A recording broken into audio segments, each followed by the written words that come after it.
கர்த்தருடைய பரிசுத்த நாமத்திற்கு மகிமை உண்டாகட்டும். Glory be to God's holy name. நாம் இந்த நாட்களிலே தானியேல் கண்ட தரிசனங்கள் என்கிறதான தலைப்பில் பரிசுத்த ஆவியானுடைய உதவியோடு தேவனுடைய திருவசனங்களை தியானித்து வருகிறோம். These days we are meditating the holy words of God with the help of the Holy Ghost under the title The Visions of Daniel. தானியேல் 7ஆம் அதிகாரம் 1 முதல் 4 வரை உள்ள வசனங்களை வாசிப்போம். Let's read Daniel chapter 7 verses 1 to 4. Babylon ராஜாவாகிய பெல்சாத்சாரின் முதலாம் வருஷத்திலே தானியேல் ஒரு சொப்பனத்தையும் தன் படுக்கையின் மேல் தன் தலையில் தோன்றின தரிசனங்களையும் கண்டான். பின்பு அவன் அந்த சொப்பனத்தை எழுதி காரியங்களின் தொகையை விவரித்தான். தானியேல் சொன்னது, ராத்திரி காலத்தில் எனக்கு உண்டான தரிசனத்திலே நான் கண்டது என்னவென்றால், இதோ வானத்தின் 4 காற்றுகளும் பெரிய சமுத்திரத்தின் மேல் அடித்தது. அப்பொழுது வெவ்வேறு ரூபமுள்ள 4 பெரிய மிருகங்கள் சமுத்திரத்திலிருந்து எழும்பின. முந்தினது சிங்கத்தை போல இருந்தது. அதற்கு கழுகின் செட்டைகள் உண்டாயிருந்தது. நான் பார்த்து கொண்டிருக்கையில் அதன் இறகுகள் பிடுங்கப்பட்டது. அது தரையிலிருந்து எடுக்கப்பட்டு மனுஷனை போல 2 காலின் மேல் நிமிர்ந்து நிற்கும்படி செய்யப்பட்டது. மனுஷ இருதயம் அதற்கு கொடுக்கப்பட்டது. In the first year of Belshazzar, king of Babylon, Daniel had a dream and visions of his head upon his bed. Then he wrote the dream and told the sum of the matters. Daniel spake and said, I saw in my vision by night, and behold, the 4 winds of the heavens strove upon the great sea, and 4 great beasts came up from the sea, diverse one from another. The first was like a lion, and had eagle's wings. I beheld till the wings thereof were plucked, and it was lifted up from the earth, and made stand upon the feet as a man, and a man's heart was given to it. கர்த்தருடைய பரிசுத்த நாமத்திற்கு மகிமை உண்டாகட்டும். Glory be to God's holy name. தானியேல் 4 வித்தியாசமான மிருகங்களை சமுத்திரத்திலிருந்து எழும்பி வருவதாக தரிசனத்தில் காண்கிறார். Daniel in his vision saw 4 diverse beasts rise up out of the sea. ஒவ்வொரு மிருகங்களும் ஒவ்வொரு சாம்ராஜ்யத்தை வெளிப்படுத்துகிறது. Each beast reveals an empire. முதலாவது அவர் கண்ட மிருகம் சிங்கத்தை போல் காணப்பட்டது. The first beast that he saw was like unto a lion. அது பாபிலோன் சாம்ராஜ்யத்தை வெளிப்படுத்துகிறது. It shows the Babylonian empire. அதற்கு கழுகின் செட்டைகள் உண்டாயிருந்ததாக அவர் காண்கிறார். He saw that it had eagle's wings. கழுகு மிகவும் வேகமாக பறக்கக்கூடிய ஒரு பறவையாக இருக்கிறது. Eagle is a bird which is able to fly fast. கழுகின் வேகத்தோடு சாதாரண ராஜ்யமாய் காணப்பட்ட பாபிலோன் இந்த உலகத்தில் இந்த பூமியில் ஒரு பெரிய சாம்ராஜ்யமாக மாறினது. Babylon, which was an ordinary kingdom once, rose up to power to be an empire at the pace of the swiftness of an eagle. அவர் பார்த்து கொண்டிருக்கையில் அதன் இறகுகள் பிடுங்கப்பட்டது. And when he beheld, its wings were plucked off. அது எதை வெளிப்படுத்துகிறது என்று சொன்னால், எவ்வளவு வேகமாக கழுகின் வேகத்தோடு இந்த பாபிலோன் ராஜ்யம் ஒரு சாம்ராஜ்யமாக மாறினதோ அதே வேகத்தில் அது தாழ்த்தப்பட்டு தேவனால் தாழ்த்தப்பட்டு ஒன்றுமில்லாமல் போனது. It shows by the speed that this ordinary Babylonian kingdom grew up to be a Babylonian empire, with the same speed that Babylonian empire came to naught. தேவனாகிய கர்த்தர் சாதாரண ராஜ்யமாய் காணப்பட்ட பாபிலோனை சாம்ராஜ்யமாய் மாற்றினார். Lord God changed an ordinary Babylonian kingdom into a Babylonian empire. இந்த தேவன் சாதாரண ராஜ்யமாய் காணப்பட்ட பாபிலோனை சாம்ராஜ்யமாய் மாற்றினாரோ, சாதாரண ராஜாவாய் காணப்பட்ட நேபுகாத்நேச்சாரை ஒரு பெரிய சாம்ராஜ்யத்தின் அதிபதியாக உயர்த்தினாரோ, அதே தேவன் அந்த சாம்ராஜ்யத்தையும் நேபுகாத்நேச்சாரையும் தாழ்த்தினார். The very God who lifted Babylonian kingdom to be Babylonian empire, and who lifted an ordinary king Nebuchadnezzar to be the emperor of the Babylonian empire, the same Lord God changed once again that Babylonian empire into nothing. Nebuchadnezzar தேவனால் தாழ்த்தப்படுவதற்கு முன்பாக அவனுக்கு வர இருந்த நியாய தீர்ப்பு அவனுக்கு வெளிப்படுத்தி கொடுக்கப்பட்டது. Before Nebuchadnezzar was humbled by the Lord, the judgment that was due to come upon him was revealed to him. தானியேல் 4ஆம் அதிகாரத்திலே அது நேபுகாத்நேச்சாருக்கு சொப்பனத்தின் மூலமாக ஒரு தரிசனமாக அது கொடுக்கப்பட்டது. It was revealed unto Nebuchadnezzar as a vision, which is written in Daniel chapter 4. தானியேல் 4ஆம் அதிகாரம் 10ஆம் வசனம் முதல் 17ஆம் வசனம் வரை வாசிப்போம். Daniel chapter 4 verses 10 to 17. நான் படுத்திருந்த போது என் தலையில் தோன்றின தரிசனங்கள் என்னவென்றால், இதோ தேசத்தின் மத்தியிலே மிகவும் உயரமான ஒரு விருட்சத்தை கண்டேன். அந்த விருட்சம் வளர்ந்து பலத்து தேசத்தின் எல்லை பரியந்தமும் காணப்படத்தக்கதாக அதன் உயரம் வான பரியந்தம் எட்டினது. அதன் இலைகள் நேர்த்தியும் அதன் கனி மிகுதியுமாயிருந்தது. எல்லா ஜீவனுக்கும் அதில் ஆகாரம் உண்டாயிருந்தது. அதன் கீழே வெளியின் மிருகங்கள் நிழலுக்கு ஒதுங்கினது. அதன் கொப்புகளில் ஆகாயத்து பட்சிகள் தாபரித்து சகல பிராணிகளும் அதனால் போஷிக்கப்பட்டது. நான் படுத்திருக்கையில் என் தலையில் தோன்றின தரிசனங்களை காணும் போது காவலாளனாகிய பரிசுத்தவான் ஒருவன் வானத்திலிருந்து இறங்க கண்டேன். அவன் உரத்த சத்தமிட்டு, இந்த விருட்சத்தை வெட்டி இதன் கொப்புகளை தரித்து போடுங்கள், இதன் இலைகளை உதிர்த்து இதன் கனிகளை சிதறடியுங்கள், இதன் கீழுள்ள மிருகங்களும் இதன் கொப்புகளிலுள்ள பட்சிகளும் போய்விடட்டும். ஆனாலும் இதன் வேர்களாகிய அடிமரம் பூமியில் இருக்கட்டும். இரும்பும் வெண்கலமுமான விலங்கு இடப்பட்டு வெளியின் பசும்புள்ளிலே தங்கி ஆகாயத்து பனியிலே நனைவதாக. மிருகங்களோட பூமியின் பூண்டிலே அவனுக்கு பங்கு இருக்க கடவது. அவனுடைய இருதயம் மனுஷ இருதயமாயிராமல் மாறும்படி மிருக இருதயம் அவனுக்கு கொடுக்கப்பட கடவது. இப்படி இருக்கிற அவன் மேல் 7 காலங்கள் கடந்து போக வேண்டும்.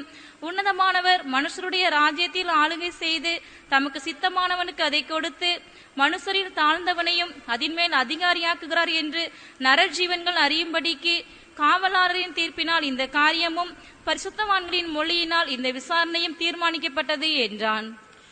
Thus were the visions of mine head in my bed. I saw, and behold, a tree in the midst of the earth, and the height thereof was great. The tree grew and was strong, and the height thereof reached unto heaven, and the side thereof to the end of all the earth. The leaves thereof were fair, and the fruit thereof much, and it was meat for all. The beasts of the field had shadow under it, and the fowls of heaven dwelt in the boughs thereof, and all flesh was fed of it. I saw in the visions of my head upon my bed, and behold, a watcher and an holy one came down from heaven. He cried aloud and said thus, hew down the tree and cut off his branches, shake off his leaves and scatter his fruit. Let the beasts get away from under it, and the fowls from his branches. Nevertheless, leave the stump of his roots in the earth, even with a band of iron and brass in the tender grass of the field, and let it be wet with the dew of heaven, and let his portion be with the beasts in the grass of the earth. Let his heart be changed from man's, and let a beast's heart be given unto him, and let 7 times pass over him. This matter is by the decree of the watchers, and the demand by the word of the holy ones, to the intent that the living may know that the Most High ruleth in the kingdom of men, and giveth it to whomsoever he will, and setteth up over it the basest of men.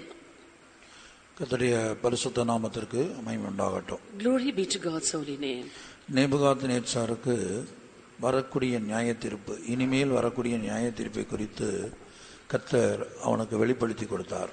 The Lord revealed unto Nebuchadnezzar the impending judgment due for him.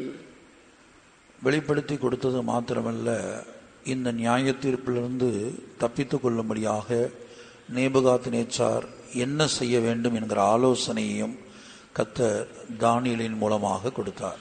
Not only did the Lord reveal the judgment that was due upon Nebuchadnezzar, but by Daniel the Lord also gave him a counsel as to how he might escape that judgment. தானியேல் 4ஆம் அதிகாரம் 27ஆம் வசனத்திலே அந்த ஆலோசனையை நாம் பார்க்கிறோம். We can see of that counsel written in Daniel chapter 4 verse 27. ஆகையால் ராஜாவே, நான் சொல்லும் ஆலோசனையை நீர் அங்கீகரித்துக் கொண்டு நீதியை செய்து உமது பாவங்களையும் சிறுமையானவர்களுக்கு இறங்கி உமது அக்கிரமங்களையும் அகற்றிவிடும். அப்பொழுது உம்முடைய வாழ்வு நீடித்திருக்கலாம் என்றான். Wherefore, O king, let my counsel be acceptable unto thee, and break off thy sins by righteousness, and thine iniquities by shewing mercy to the poor. It may be a lengthening of all thy tranquility. கர்த்தருடைய பரிசுத்த நாமத்திற்கு மகிமை உண்டாகட்டும். Glory be to God's holy name. இந்த நியாய தீர்ப்பை தேவன் கொடுத்தபோது ஒரு இரக்கமும் தேவன் பாராட்டுகிறார். When the Lord was giving this judgment, he was showing mercy at the same time. வேரோடு நேபுகாத்நேச்சாரை இந்த பூமியிலிருந்து அகற்றி போட, அழித்து போட தேவன் விரும்பாமல் அந்த வேரானது பூமியின் அடியிலே இருக்கட்டும் என்று விட்டுவிடுவதை நாம் பார்க்கிறோம்.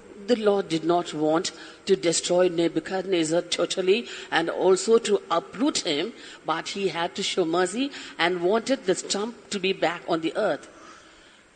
பூமியின் அந்த வேராகிய அடிமரம் பூமியிலே இருக்கட்டும் என்பதுடைய அர்த்தம் என்னவென்றால், நேபுகாத்நேச்சாருக்கு நியமிக்கப்பட்ட நியாய தீர்ப்பு குறிக்கப்பட்ட காலங்கள் மட்டுமே, மறுபடியும் அவனை ஆதி நிலவரத்துக்கு தேவன் கொண்டு வரும்படியாக சித்தம் கொண்டிருந்தார். It is written, leave the stump of his roots in the earth.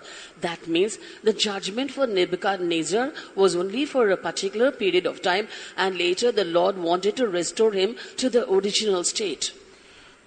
தானியேல் மூலமாக சொல்லப்பட்ட ஆலோசனையை கேட்டு நீதியை செய்து அவனது பாவங்களையும் சிறுமையானவர்களுக்கு இறங்கி அவனுடைய அக்கிரமங்களையும் அவன் அகற்றிவிட்டால் இந்த நியாய தீர்ப்பு அவனுடைய ஜீவியத்தில் வந்திருக்காது.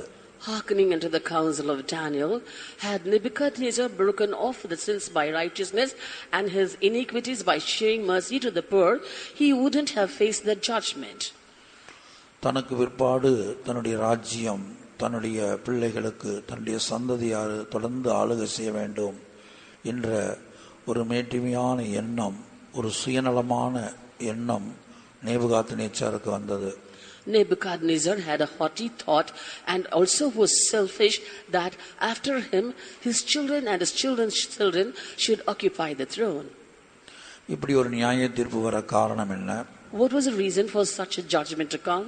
சாதாரண நிலவரத்திலிருந்து கர்த்தர் நேபுகாத்நேச்சாரை உயர்த்தினார். The Lord lifted up Nebuchadnezzar from an ordinary state.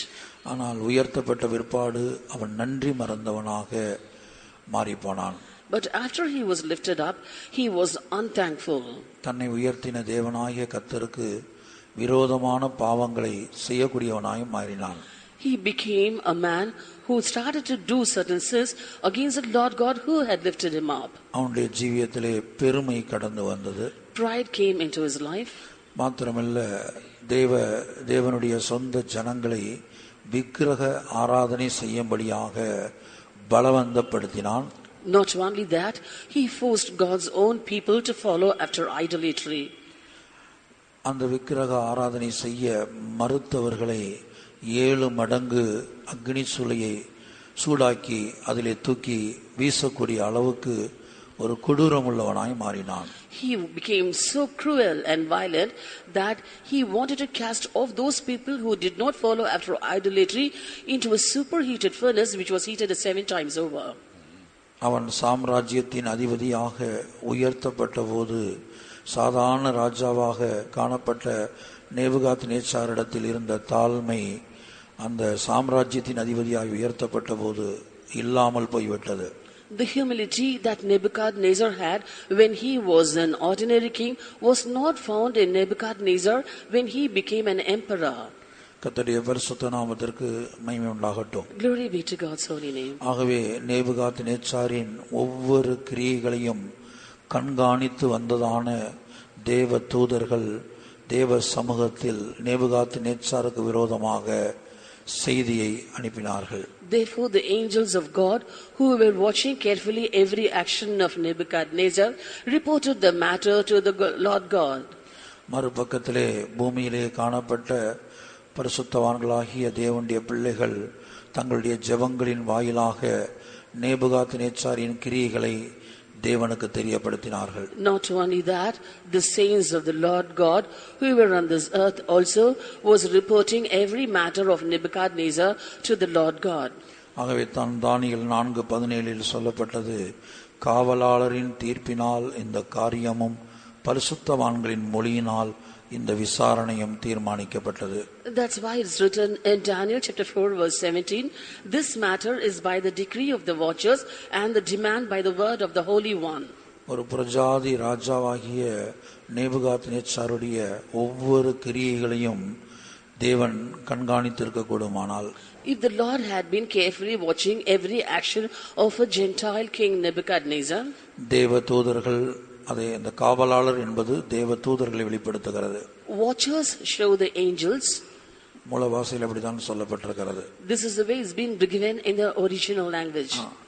இந்த தேவ தூதர்கள் நேபுகாத்நேச்சாரின் ஒவ்வொரு அசைவுகளையும், அவனுடைய பெருமையான அசைவுகள், தேவ ஜனங்களுக்கு விரோதமாக அவன் செய்த கிரியைகள் ஒவ்வொன்றையும் ஒன்றன் பின் ஒன்றாக தேவ சமூகத்திலே தெரிவித்தார்கள். The angels were reporting one after the other every action of pride by Nebuchadnezzar and also the works that he did against God's people. ஒரு புறஜாதி ராஜாவை குறித்து அவனுடைய ஒவ்வொரு அசைவையும் தேவ சமூகத்திலே அவர்கள் தேவனுக்கு தெரியப்படுத்தியிருக்க கூடுமானால், if it was possible for them to declare in God's presence every move of the Gentile king, தேவனுடைய பிள்ளைகளாகிய நம் ஒவ்வொருத்தருடைய ஜீவியத்திலும் நம்முடைய ஒவ்வொரு அசைவையும் தேவ தூதர்கள் தேவனுக்கு தெரியப்படுத்தக்கூடிய விஷயத்தில் மிக உண்மையுள்ளவர்களாக இருக்கிறார்கள். The angels of God are very faithful in the matter concerning reporting every move of us who are the children of God to God in God's presence. ஆகவே தான் கர்த்தராகிய இயேசு இந்த பூமியிலே ஜீவித்த நாட்களில், That's why Lord Jesus Christ, when he lived on this earth, ஒரு சந்தர்ப்பத்திலே சொல்லுகிறார், இந்த சிறியரில் ஒருவனையும் அற்பமாய் எண்ணாதிருங்கள். in an instance he said, do not belittle any one of these least. அவர்களுக்குரிய தூதர்கள் என் பரமபிதாவின் சமூகத்தில் எப்போதும் தரிசிக்கிறார்கள். For their angels are always there in the presence of the Father. நாம் மற்றவர்களை அற்பமாய் எண்ணுகிறதான வேளையிலே, When we despise others, அவர்களுக்காக நியமிக்கப்பட்ட தூதர்கள் அதை தேவ சமூகத்தில் தெரியப்படுத்தக்கூடியவர்களாய் இருக்கிறார்கள். the angels appointed for them are able to report the matter to God in his presence. Matthew chapter 18 verse 10. மத்தேயு 18:10. இந்த சிறியரில் ஒருவனையும் அற்பமாய் எண்ணாதபடிக்கு எச்சரிக்கையாயிருங்கள். அவர்களுக்குரிய தேவதூதர்கள் பரலோகத்திலே என் பரமபிதாவின் சமூகத்தை எப்போதும் தரிசிக்கிறார்கள் என்று உங்களுக்கு சொல்லுகிறேன். Take heed that ye despise not one of these little ones, for I say unto you, that in heaven their angels do always behold the face of my Father which is in heaven. இந்த வேத பகுதியிலிருந்து நாம் விளங்கிக் கொள்ளக்கூடிய சத்தியம் என்ன? What is the truth that we understand from the scripture passage? நம்முடைய பார்வையில் அற்பமாய் எண்ணப்படுகிற ஒவ்வொரு நபரையும் அல்லது ஒவ்வொரு சிறியருக்கும் அவர்களுக்காக தேவ தூதர்கள் தேவனால் நியமிக்கப்பட்டிருக்கிறார்கள். Angels have been appointed of God for every little one or the ones whom he despised, though they are the least. இந்த சிறியரில் ஒருவருக்கு விரோதமாக அல்லது ஒரு தேவனுடைய பிள்ளைக்கு விரோதமாக நாம் பேசக்கூடிய எல்லா காரியங்களையும் உடனுக்குடன் அவர்களுடைய தூதர்கள் தேவ சமூகத்திலே தெரியப்படுத்துகிறார்கள். Instantly the angels of God are declaring in God's presence everything that we speak against the little ones and those who are being despised. குறிக்கப்பட்ட காலம் தேவன் இந்த விஷயத்தில் பொறுமையாக இருக்கிறார். For an appointed period of time, the Lord is patient in these matters. உதாரணமாக நாம் ஒரு தேவனுடைய பிள்ளைக்கு விரோதமாய் பேசும்போது, for example, when we speak against a child of God, 50ஆம் சங்கீதத்தில் நாம் வாசிக்கிற போது, உன் சகோதரனுக்கு விரோதமாக நீ உட்கார்ந்து பேசி உன் தாயின் மகனுக்கு அவதூறு உண்டாக்குகிறாய். In Psalm 50 it is written, you sat and spake against thy brother, thou slanderest thine own mother's son. 50:20. Psalm 50 verse 20. நீ உட்கார்ந்து உன் சகோதரனுக்கு விரோதமாய் பேசி உன் தாயின் மகனுக்கு அவதூறு உண்டாக்குகிறாய். அடுத்த வசனம், இவைகளை நீ செய்யும் போது நான் மௌனமாயிருந்தேன், உன்னை போல் நானும் இருப்பேன் என்று நினைவு கொண்டாய். ஆனாலும் நான் உன்னை கடிந்து கொண்டு அவைகளை உன் கண்களுக்கு முன்பாக ஒவ்வொன்றாக நிறுத்துவேன். Thou sittest and speakest against thy brother, thou slanderest thine own mother's son. These things hast thou done, and I kept silence, though thou thoughtest that I was altogether such as one as that them, but I will reprove thee and set them in order before thine eyes. நீ உட்கார்ந்து உன் சகோதரனுக்கு விரோதமாய் பேசி உன் தாயின் மகனுக்கு அவதூறு உண்டாக்குகிறாய். Thou sittest and speakest against thy brother, and slanderest thine own mother's son. நாம் இரவிலேயோ பகலிலோ அல்லது யாரும் இல்லாத இடத்திலோ ஒருவருக்கு விரோதமாய் மற்றொரு இடத்திலே நாம் பேசுகிற காரியம் யாருக்கும் தெரியாது என்று நாம் எண்ணிக்கொண்டிருக்கலாம். We might be sitting day or night and also in close quarters and will be speaking against someone else and will be under the thought that no one else knows about it. ஆனால் கண்களுக்கு தெரியாமல் அதர்சனமாக தேவ தூதர்கள் அங்கே இருந்து கண்காணிக்கிறார்கள். But angels of God are there, present invisibly, and watch everything. அவர்கள் என்ன செய்கிறார்கள்? அந்த விஷயங்களை உடனுக்குடனாக இன்னாரை குறித்து இன்னென்ன பிரகாரமாக பேசினார்கள் என்று சொல்லி தேவ சமூகத்துக்கு தெரியப்படுத்துகிறார்கள். And they instantly report these matters in God's presence, saying, such and such people spoke such things about such people and at such time. இப்போது நான் ஒரு தேவனுடைய பிள்ளைக்கு விரோதமாக பேசினால், if I now speak against a child of God, அவர்களுக்குரிய நான் யாருக்கு விரோதமாய் பேசுகிறேனோ அவர்களுக்குரிய தூதர்கள் அதை போய் தேவ சமூகத்தில் தெரிவிக்கிறார்கள். Suppose we speak against somebody, the angels for that person will be going and telling this matter in God's presence. அப்போது தேவன் சில காலம் பொறுமையாக இருக்கிறார், மௌனமாய் இருக்கிறார். And then God for a certain period of time is silent. ஒரு குறிக்கப்பட்ட காலத்துக்கு பிற்பாடுதான் நியாய தீர்ப்பை அவர் என்மேல் கொண்டு வருவார். And only after a particular period of time he brings judgment upon me. அதான் நாம் பார்க்கிறோம் காவலாளரின் தீர்ப்பு. That is what is written, the decree of the watchers. ஒருவருக்கு விரோதமாக இப்ப நான் ஒரு காரியத்தை பேசும்போது உடனடியாக எனக்கு தீர்ப்பு வராது. And suppose I speak something against another person, I won't have a judgment instantly. இப்போது 2 பேருக்கு விரோதமாக அல்லது 10 பேருக்கு விரோதமாக நான் பேசுகிறேன் என்று சொன்னால் அந்த 10 பேருக்கும் தனித்தனியாக தூதர்கள் இருக்கிறார்கள். அவர்கள் தேவ சமூகத்திலே அதை தெரியப்படுத்தி கொண்டே இருக்கிறார்கள். Suppose I speak ill of some 10 people, those 10 people will be having angels of their own, and all those 10 angels will be reporting those matters in God's presence. குறிக்கப்பட்ட காலம் இந்த விஷயத்திலே தேவன் மௌனமாய் இருக்கிறார். For a particular period of time, the Lord is silent in these matters. அப்படித்தான் நேபுகாத்நேச்சாருடைய ஜீவியத்திலே குறிக்கப்பட்ட காலம் தேவன் மௌனமாய் இருந்தார். In this way, in the life of Nebuchadnezzar also, for a particular period of time, the Lord was silent. அநேக தேவனுடைய பிள்ளைகளுக்கு விரோதமாக அவன் கிரியை செய்தபோது, when he worked against many, நேபுகாத்நேச்சாரின் மூலமாக அநேக தேவனுடைய பிள்ளைகள் பாதிக்கப்பட்ட போது, when many children of God were affected because of Nebuchadnezzar, அவரவருக்குரிய தூதர்கள் மூலமாக அந்த காவலாளர்கள் மூலமாக ஒரு தீர்ப்பு ஏற்படுத்தப்பட்டது. And by the angels for every one of them, by the watchers, there was a decree.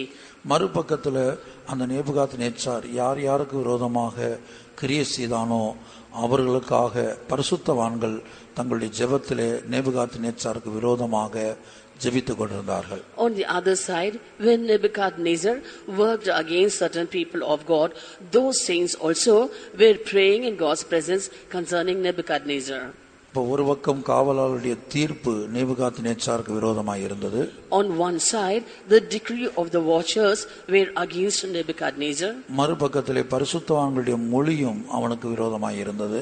On the other side, the word of the holy ones too were against him. உடனே பரலோகம் தீர்மானித்தது, தேவன் தீர்மானித்தார், அவன் 7 காலங்கள் ஒரு மிருகத்தை போல ஜீவிக்க வேண்டும், மனுஷரிலிருந்து தள்ளப்பட வேண்டும் என்று தேவன் தீர்மானித்தார். Immediately heaven decided, and God decided that he should be cast away from men, and 7 times should pass over him, and he should be beast at that time. கர்த்தருடைய பரிசுத்த நாமத்திற்கு மகிமை உண்டாகட்டும். Glory be to God's holy name. அப்ப இந்த நியாய தீர்ப்பு வருவதற்கு முன்பாக அவனுக்கு சந்தர்ப்பமும் கொடுக்கப்பட்டது. Before this judgment came upon him, he was given an opportunity. அவனுடைய நியாய தீர்ப்பிலும் தப்பித்துக் கொள்வதற்கு ஒரு மார்க்கத்தையும் தேவன் வைத்திருந்தார். The Lord had kept a way for him to escape from the judgment. அது தானியேல் மூலமாக அவனுக்கு ஆலோசனையாய் சொல்லப்பட்டது. That was given to him as a counsel by Daniel. ஆனால் நேபுகாத்நேச்சார் அந்த ஆலோசனைக்கு கீழ்ப்படிந்து தன்னை ஒப்பு கொடுத்து அந்த காரியங்களை செய்யவில்லை. But Nebuchadnezzar did not give heed to the counsel, nor did he submit himself to do those things, and he rejected those words. அவன் நீதியை செய்து தனது பாவங்களையும் சிறுமையானவர்களுக்கு இறங்கி தனது அக்கிரமங்களையும் அகற்றிவிடும்படியாக தன்னை ஒப்புக் கொடுக்கவில்லை. He did not commit himself to break off his sins by righteousness and his iniquities by showing mercy to the poor. இப்ப நேபுகாத்நேச்சாருடைய வாழ்க்கையிலே இந்த நியாய தீர்ப்பு வருவதற்கு வேறு சில முக்கியமான காரணங்கள் இங்கே சொல்லப்பட்டிருக்கிறது. Here, where some other important reasons are also given about Nebuchadnezzar's judgment. 17ஆம் வசனத்திலே நாம் வாசிக்கும் போது, உன்னதமானவர் மனுஷருடைய ராஜ்யத்திலே ஆளுகை செய்து தமக்கு சித்தமானவனுக்கு அதை கொடுக்கிறார். In verse 17 it is written, the Most High ruleth in the kingdom of men and giveth it to whomsoever he will. என்பதை அவன் அறிந்து கொள்ள வேண்டும். He has to know this. அதாவது தேவன் தமக்கு சித்தமானவனுக்கு ஆளுகையை, அதிகாரத்தை, ஆசீர்வாதத்தை கொடுக்கிறார் என்பதை அவன் அறிந்து கொள்ள வேண்டும். That is, he's got to understand that God giveth to whomsoever he will rule, understanding and also blessings. நம்முடைய வாழ்க்கையிலும் கூட தேவன் தமக்கு சித்தமானவனுக்கு ஆளுகையை, அதிகாரத்தை கொடுக்கிறார் என்பதை நாம் அறிந்து கொள்ள வேண்டும். We too should understand that in our lives also God giveth rule and also his blessings upon whomsoever he will. கர்த்தருடைய பரிசுத்த நாமத்திற்கு மகிமை உண்டாகட்டும். Glory be to God's holy name. உதாரணமாக சவுலுடைய ஜீவியத்தை நாம் எடுத்துக்கொள்ளும்போது, For example, when we consider the life of Saul, Saul தனக்கு பிற்பாடு தன் மகனாகிய யோனத்தான் தான் ராஜ்யத்தில் வர வேண்டும் என்று அல்லது ஆளுகையில் வர வேண்டும் என்று விரும்பினான். Saul decided and wanted his son to take over the reins from him. ஆனால் தேவ சித்தமோ சவுலுக்கு பிற்பாடு தாவீதுதான் ராஜாவாக வர வேண்டும், ஆளுகைக்கு வர வேண்டும் என்பதாய் இருந்தது. But the will of God was that after Saul, David had to come as a king and rule the land. ஆனால் சவுலால் இந்த தேவ சித்தத்தை மனப்பூர்வமாக, சந்தோஷமாக ஏற்றுக்கொள்ள முடியவில்லை. But Saul was not able to accept the will of God wholeheartedly and gladly. தனக்கு பிற்பாடு யோனத்தான் தான் வர வேண்டும். Jonathan had to come after him. எப்படி தாவீது வரலாம்? How come David can come? ஆடுகளை மேய்த்துக் கொண்டிருந்த இவன் எப்படி தனக்கு பிற்பாடு ஆளுகைக்கு வருவது?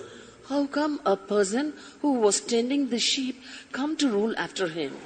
அதை சவுலால் சகித்துக் கொள்ள முடியவில்லை. Saul was not able to digest it. ஆகவே அவன் குறுக்கு வழியில் சிந்திக்கக்கூடியவனாய் மாறினான். So he was thinking in shortcuts.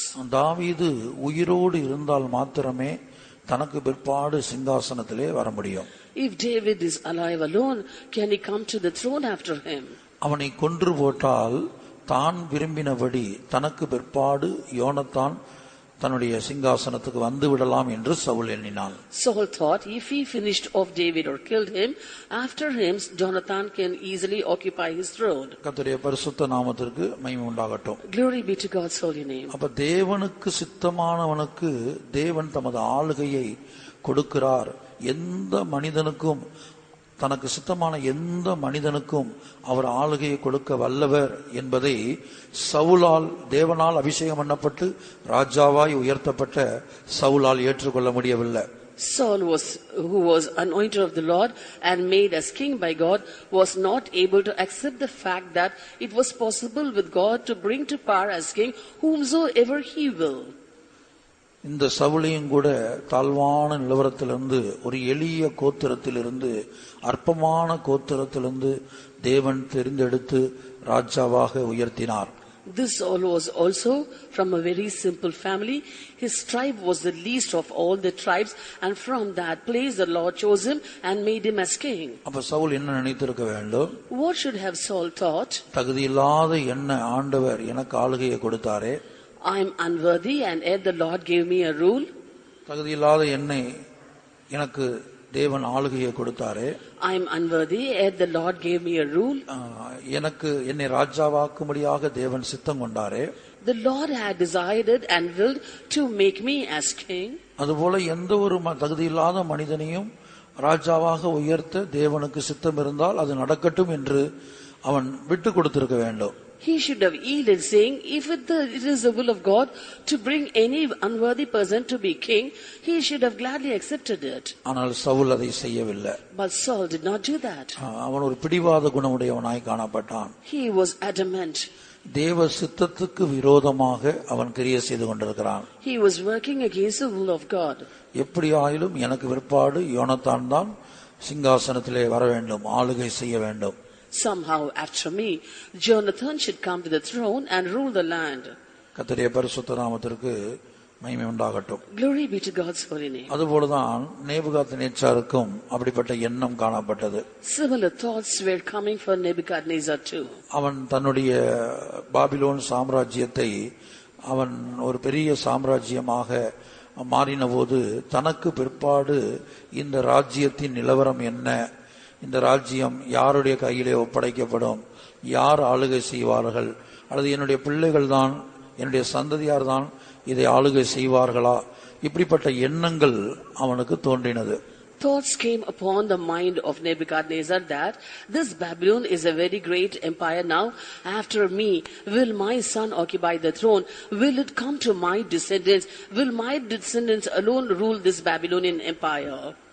தானியேல் 2ஆம் அதிகாரத்திலே நாம் பார்க்கும்போது When we see in Daniel chapter 2, 28-29 வசனங்களில in verses 28 and 29, நேபுகாத்நேச்சாருடைய வாழ்க்கையில வந்ததான அந்த எண்ணங்களை குறித்து நாம் பார்க்கிறோம். we see of the thoughts that came for Nebuchadnezzar. இந்த நேபுகாத்நேச்சார் என்ன சிந்தித்திருக்க வேண்டும்? What should have Nebuchadnezzar thought? இவனும் ஒரு சாதாரண ராஜாவாகத்தான் காணப்பட்டான். He was also found as an ordinary king. சாதாரண ராஜாவாய் காணப்பட்ட இவனை சாம்ராஜ்யத்தின் அதிபதியாக கர்த்தரே உயர்த்தினார். The Lord himself lifted him up when he was an ordinary king to be an emperor of a great empire. எசேக்கியேல் 29ஆம் அதிகாரம் 18-19 வசனங்கள். Ezekiel chapter 29 verses 18 and 19. மனுபுத்திரனே, பாபிலோன் ராஜாவாகிய நேபுகாத்நேச்சார் தீருவின் முன்னே தன் சேனையினிடத்தில் கடும் ஊழியம் வாங்கினான். ஒவ்வொரு தலையும் மொட்டையாயிற்று, ஒவ்வொரு தோள்பட்டையின் தோளும் உரிந்து போயிற்று. ஆனாலும் அவன் தீருவுக்கு விரோதமாய் செய்த ஊழியத்தினாலே அவனுக்காவது அவன் சேனைக்காவது கூலி கிடைக்கவில்லை.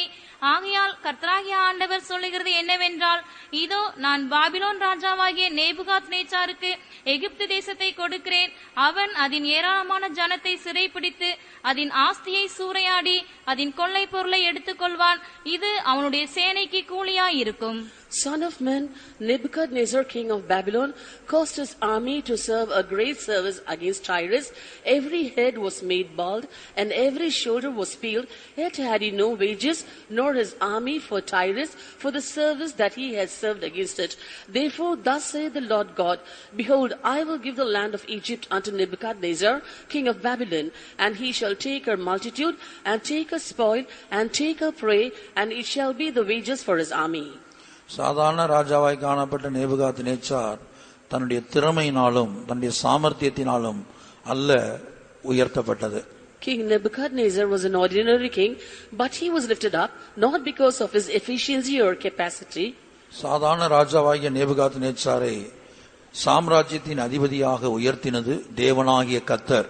The Lord God had lifted up that ordinary king Nebuchadnezzar into an emperor of a great empire. அப்ப அவனுடைய வெளிப்படுத்தல் எப்படி இருக்க வேண்டும்? How should his revelation be?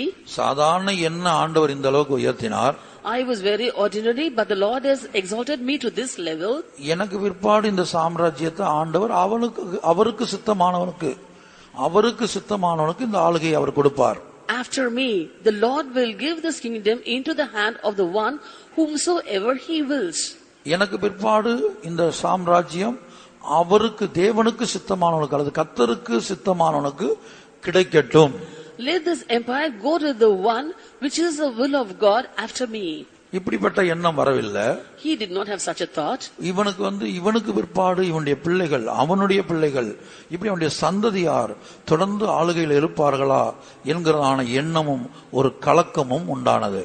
He had a thought and a troubled mind in him, saying that after me will my son and my children's children and their descendants get this empire. அதை தானியேல் 2ஆம் அதிகாரம் 28-29 வசனங்களில் படிக்கிறோம். We read that in Daniel chapter 2 verses 28 and 29.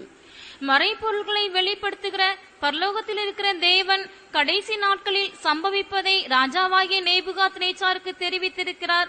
உம்முடைய சொப்பனமும் உமது படுக்கையின் மேல் உம்முடைய தலையில் உண்டான தரிசனங்களும் என்னவென்றால், ராஜாவே, உம்முடைய படுக்கையின் மேல் நீர் படுத்திருக்கையில் இனிமேல் சம்பவிக்க போகிறது என்ன என்கிற நினைவுகள் உமக்குள் எழும்பிற்று. அப்பொழுது மறைபொருள்களை வெளிப்படுத்துகிறவர் சம்பவிக்க போகிறதை உமக்கு தெரிவித்தார். கர்த்தருடைய பரிசுத்த நாமத்துக்கு உண்டாகட்டும். Glory be to God's holy name. இனிமேல் சம்பவிக்க போகிறது என்ன? What are the things that are going to happen hereafter? எனக்கு பிற்பாடு இந்த ராஜ்யத்தின் நிலவரம் என்ன? What is the state of this empire after me? தன்னுடைய பிள்ளைகளுடைய நிலவரம், His state of his children, தன்னுடைய குடும்பத்தாருடைய நிலவரம், the state of his family. இவர்கள் கடைசி வரையந்தும் இந்த சாம்ராஜ்யத்தை கட்டி காப்பார்களா? Will they look after this empire and rule this empire till the end? இல்ல இந்த சாம்ராஜ்யம் வேறு விதத்திலே உடைந்து அல்லது வேறு யாருடைய கரத்துக்கும் போய்விடுமா? Or will this empire break up and go into the hands of someone else? இப்படி வருங்காலத்தை பற்றிய பல்வேறு விதமான கலக்கமான எண்ணங்கள் அவனுக்குள் எழும்பினது. In this way he had a troubled thought and a mind about the future. அப்போது தேவன் ஒரு சொப்பனத்தின் மூலமாக அவனுடைய ராஜ்யத்துக்கு பிற்பாடு எப்படி அந்த சாம்ராஜ்யம், பாபிலோன் சாம்ராஜ்யத்துக்கு சம்பவிக்க போகிறது என்ன என்பதை ஆண்டவர் அவனுக்கு ஒரு சொப்பனத்தின் மூலமாக வெளிப்படுத்தி கொடுக்கிறார். Then through a dream the Lord had revealed unto Nebuchadnezzar the things that will happen in future after him. ஆகவே தான் இங்கே நாம் தானியேல் 4ஆம் அதிகாரத்தில் வாசித்தது போல உன்னதமானவர் மனுஷருடைய ராஜ்யத்தில் ஆளுகை செய்து தமக்கு சித்தமானவனுக்கு அதை கொடுக்கிறார் என்பதை அவன் அறிந்து கொள்ள வேண்டும். And that's what is written in Daniel chapter 4. He has to know the Most High ruleth in the kingdom of men and giveth it to whomsoever he will. அப்ப இந்த வசனத்திலிருந்து தானியேல் 2ஆம் அதிகாரத்தில் நாம் வாசிக்கிற அந்த அவனுடைய மனதில் தோன்றின எண்ணங்கள் எப்படிப்பட்டதாக இருந்தது என்பதை நம்மால் நிதானிக்க முடியும். From this verse we are able to understand what sort of thoughts had crossed the mind of Nebuchadnezzar, which is written in Daniel chapter 2.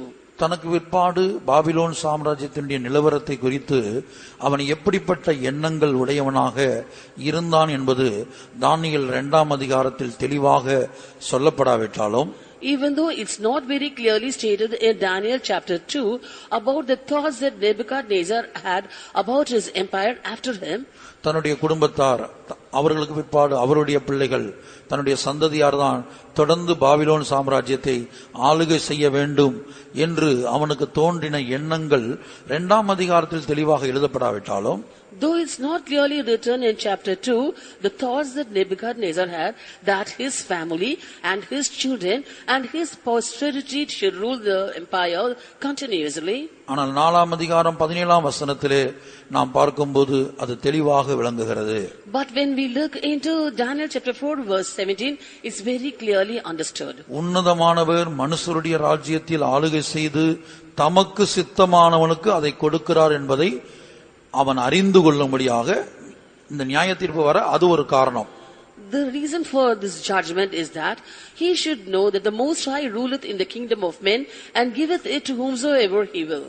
அப்ப தேவனுக்கு சித்தமானவனுக்கு ஆளுகையை தேவன் கொடுப்பதை நேபுகாத்நேச்சார் விரும்பவில்லை. Nebuchadnezzar did not like God giving the rule to the one with whom the Lord is pleased. அந்த சாம்ராஜ்யம் தனக்குரியதாக, தன்னுடைய குடும்பத்துக்குரியதாக, தன்னுடைய சந்ததியாருக்குரியதாக மாத்திரம் நிலைத்திருக்க வேண்டும், நீடித்திருக்க வேண்டும் என்று அவன் விரும்பக்கூடியவனாய், அதை குறித்து வருங்காலத்தை குறித்து கவலைப்படக்கூடியவனாய் இருந்தான். He had a desire and also burden saying that empire should be his personal property. He should enjoy it. His family and his descendants alone should be having or holding the rule in the Babylonian empire. இந்த Nebuchadnezzar ஜீவியத்தின் மூலமாக பரிசுத்த ஆவியானவர் நம் ஒவ்வொருவருக்கும் போதிப்பது என்ன? By the life of Nebuchadnezzar, what does the Holy Ghost want to teach us? ஒரு புறஜாதி ராஜாவாய் காணப்பட்ட நேபுகாத்நேச்சாருக்கு தேவன் தமக்கு சித்தமானவனுக்கு ஆளுகையை கொடுக்கிறார் என்பதை அவன் அறிந்து கொள்ள வேண்டும் என்பதற்காக அவனை மிருகத்தைப் போல மாற்றினார். The Lord had changed a Gentile king Nebuchadnezzar as a beast, so that he might know that the Lord will give rule to whomsoever he will. அப்படியானால் நம்முடைய தேவனுடைய பிள்ளைகளாகிய நம்முடைய ஆவிக்குரிய ஜீவியத்தில் இந்த ஆழமான சத்தியத்தை எவ்வளவு தெளிவாக நாம் அறிந்திருக்க வேண்டும். If that be so, we are the children of God, and how clearly and deeply we should have known these spiritual truths in our life. உதாரணமாக, For example, வேதத்திலிருந்து சில நபர்களை நான் சொல்லுகிறேன். let me cite certain people from the scripture. ஒரு மனிதனுக்கு தேவன் 5 தாளந்துகளை கொடுத்தார். The Lord had given 5 talents to a person, மற்றொரு மனிதனுக்கு 2 தாளந்துகளை கொடுத்தார். and 2 talents to another, கடைசியாக ஒரு மனிதனுக்கு 1 தாளந்தை கொடுத்தார். and finally for one he gave just a talent. அப்ப இந்த 1 தாளந்து வாங்கின மனிதன் The man who received 1 talent, அவன் அதை புதைத்து வைத்தான். he buried it. அதற்கு காரணம் என்ன? What was the reason for that? அவனுக்கு 5 தாளந்து கொடுக்கப்பட்டிருக்கிறது. The other person has been given 5 talents. இவனுக்கு 2 தாளந்து கொடுக்கப்பட்டிருக்கிறது. This one has been given 2 talents. எனக்கு 1 தாளந்து தான் கொடுத்தார். But he has given me only 1 talent. அப்ப தனக்கு கொடுத்த அந்த 1 தாளந்த அவன் அற்பமாக எண்ணினான். And he despised that 1 talent that was given to him. அப்ப இந்த இடத்துல அவன் என்ன எண்ணி இருக்க வேண்டும்? What should he have thought here? தேவன் தமக்கு சித்தமானவனுக்கு இந்த தாளந்தை அல்லது இந்த ஆளுகையை, இந்த அதிகாரத்தை, இந்த வரங்களை கொடுக்கிறார். The Lord gives these talents, this rule, this power or this gift to whomsoever he will. 5 தாளந்து ஒரு மனிதனுக்கு கொடுக்கப்பட்டால் அவனுக்கு 5 தாளந்து கொடுக்க வேண்டும் என்பது தேவனுடைய சித்தம். If 5 talents has been given to that man, it is the will of God that he should be given 5 talents. இவனுக்கு 2 தாளந்து கொடுக்க வேண்டும் என்பது தேவனுடைய சித்தம். It was the will of God that this person should be given 2 talents. அதுபோல எனக்கு 1 தாளந்தை கொடுத்தார். இதுதான் தேவ சித்தம். And similarly, he gave me only 1 talent, and this too is the will of God. எனக்கு ஏன் 5 தாளந்தை கொடுக்கவில்லை? அதான் என்னுடைய பிரச்சனை. His problem here was, why didn't he give me 5 talents? அடுத்த பிரச்சனை, அவனுக்கு ஏன் 5 தாளந்தை கொடுத்தார்? The next question was, why did he give 5 talents to that person? இதுதான் நம்முடைய வாழ்க்கையில நம்மை மிருகத்தை போல மாற்றுகிறது. This is a thing that changes us as a beast in our life. அவன் 1 தாளந்தை புதைத்து வைக்கக்கூடியவனாய் மாறினான். He hid that 1 talent. புதைத்து வைத்தது மாத்திரமல்ல, Not only did he hide it, நீ விதைக்காத இடத்துல அறுக்கிறவரும் தெளிக்காத இடத்துல சேர்க்கிறவருமான கடினமுள்ள மனுஷன் என்று அவன் தன்னுடைய எஜமானை பார்த்து சொல்லுகிறான். looking unto his master, he said, I know thee that thou art a hard man, reaping where thou hast not sown, and gathering where thou hast not strawed. லூக்கா எழுதின சுவிசேஷத்தில் அந்த சம்பவத்தை நாம் பார்க்கும்போது அங்கே அவர் சொல்லுகிறார், உன் வாய் சொல்லிக் கொண்டே உன்னை நியாயந்திருக்கிறேன். And in Luke the gospel, when we read of this parable, it is written, I judge thee by the words of thy mouth. அப்ப அந்த 1 தாளந்தை வாங்கி புதைத்து வைத்தவனுக்கு ஒரு நியாய தீர்ப்பு வந்ததாக நாம் பார்க்கிறோம். Therefore we see that the person who received 1 talent and hid it received a judgment. அப்ப 1 தாளந்தை வைத்து மற்றொரு தாளந்தை சம்பாதிக்க வேண்டிய இவன் ஒரு நியாய தீர்ப்பை பெற்றுக்கொண்டது எப்படி? Therefore this person who received 1 talent had to gain another talent, but he received judgment. How was it? தமக்கு சித்தமானவனுக்கு ஆண்டவர் எதையும் கொடுப்பார், எவ்வளவும் கொடுப்பார். The Lord will give anything and any amount to whomsoever he will. அதிலே பொறாமைப்படுவதற்கோ கேள்வி கேட்பதற்கோ நம்மில் ஒருவருக்கும் அதிகாரம் இல்லை. None of us have got the right to envy that or question it. 5 தாளந்து பெற்றுக்கொண்ட மனிதனை நம்முடைய ஜீவியத்தில் பார்க்கும்போது, அந்த 5 தாளந்து நமக்கு இல்லாமல் இருக்கும்போது, அது கர்த்தருடைய சித்தம் அவருக்கு 5 தாளந்து கொடுத்தது என்று நாம் எடுத்துக்கொண்டு பழக வேண்டும். When we see a person being given 5 talents and at the same time we are not being given 5 talents, we must take it this way, it is the will of God. அவனுக்கு ஏன் 5 தாளந்தை கொடுத்தார்? Why did he give him 5 talents? இரண்டாவது, எனக்கு ஏன் 5 தாளந்து கொடுக்கவில்லை? Second, why didn't he give me 5 talents? இந்த 2 விதமான கேள்விகள் அவனுக்கு கொடுக்கப்பட்ட அந்த 1 தாளந்தை புதைத்து வைக்கும்படியாக செய்தது. These 2 questions made him to hide the 1 talent that was given to him. கடைசியாக அவன் தேவனுக்கு விரோதமாக முறுமுறுக்கக்கூடியவனாய் மாறினான். அவன் மேல் ஒரு நியாய தீர்ப்பு வந்தது. Finally he started to murmur against God and a judgment came upon him. லூக்கா எழுதின சுவிசேஷம் 19:22. Luke chapter 19 verse 22. அதற்கு அவன், பொல்லாத ஊழியக்காரனே, உன் வாய் சொல்லை கொண்டே உன்னை நியாயந்தீர்க்கிறேன். நான் வைக்காததை எடுக்கிறவனும் விதைக்காததை அறுக்கிறவருமான கடினமுள்ள மனுஷன் என்று அறிந்தாயே. பின்ன ஏன் நீ என் திரவியத்தை காசு கடையிலே வைக்கவில்லை? வைத்திருந்தால் நான் வரும்போது அதை வட்டியோட வரப்பற்றிக் கொள்வேனே என்று சொல்லி, And he saith unto him, Out of thine own mouth will I judge thee, thou wicked servant. Thou knewest that I was an austere man, taking up that I laid not down, and reaping that I did not sow. Wherefore then gavest not thou thy money into the bank, that at my coming I might have required mine own with usury? நம்மில் பலருடைய வாழ்க்கையிலும் பல சந்தர்ப்பத்தில் இதுதான் சம்பவிக்கிறது. This is the thing that happens in the life of most of us in many circumstances. உதாரணமாக, நீங்கள் வேலை ஸ்தலத்தில் உங்களோடு வேலை பார்க்கிறவர்கள் உங்களை பார்க்கலாம் உயர்த்தப்படும் போது, For example, in the place where you work, if someone is being promoted instead of you, ஆசீர்வதிக்கப்படும் போது, when they are being blessed, அப்படிப்பட்டவர்கள் மேல் நாம் பொறாமை கொள்ளக்கூடாது. we must not envy such people. அதுபோல சபையில நம்மை பார்க்கல மற்றவர்கள் உயர்த்தப்படும் போது, Similarly, when someone else in the church is being elevated in the church, அவர்களை பார்க்கல நமக்கு ஆசீர்வாதங்கள் குறைவாகவோ அல்லது ஸ்தானங்கள் குறைவாகவோ இருக்கும்போது, when we are not being blessed as they are being blessed and we are receiving a lower state or position, இல்ல ஆவிக்குரிய வரங்கள், கிருபைகள், தாளந்துகள் மற்றவர்களை பார்க்கல நமக்கு குறைவாக இருக்கும்போது, or if we lack in spiritual gifts, grace and talents than others, நாம் ஒருபோதும் தேவ சமூகத்திலே முறுமுறுக்க கூடாது. never should we murmur in God's presence. தேவனிடத்திலே கேள்வி கேட்க கூடாது. Shouldn't question God. இன்னாரெல்லாம் நன்றாக இருக்கிறார்கள், Such and such people are well off. எனக்கு இப்படிப்பட்ட அனுபவம் இல்லையே.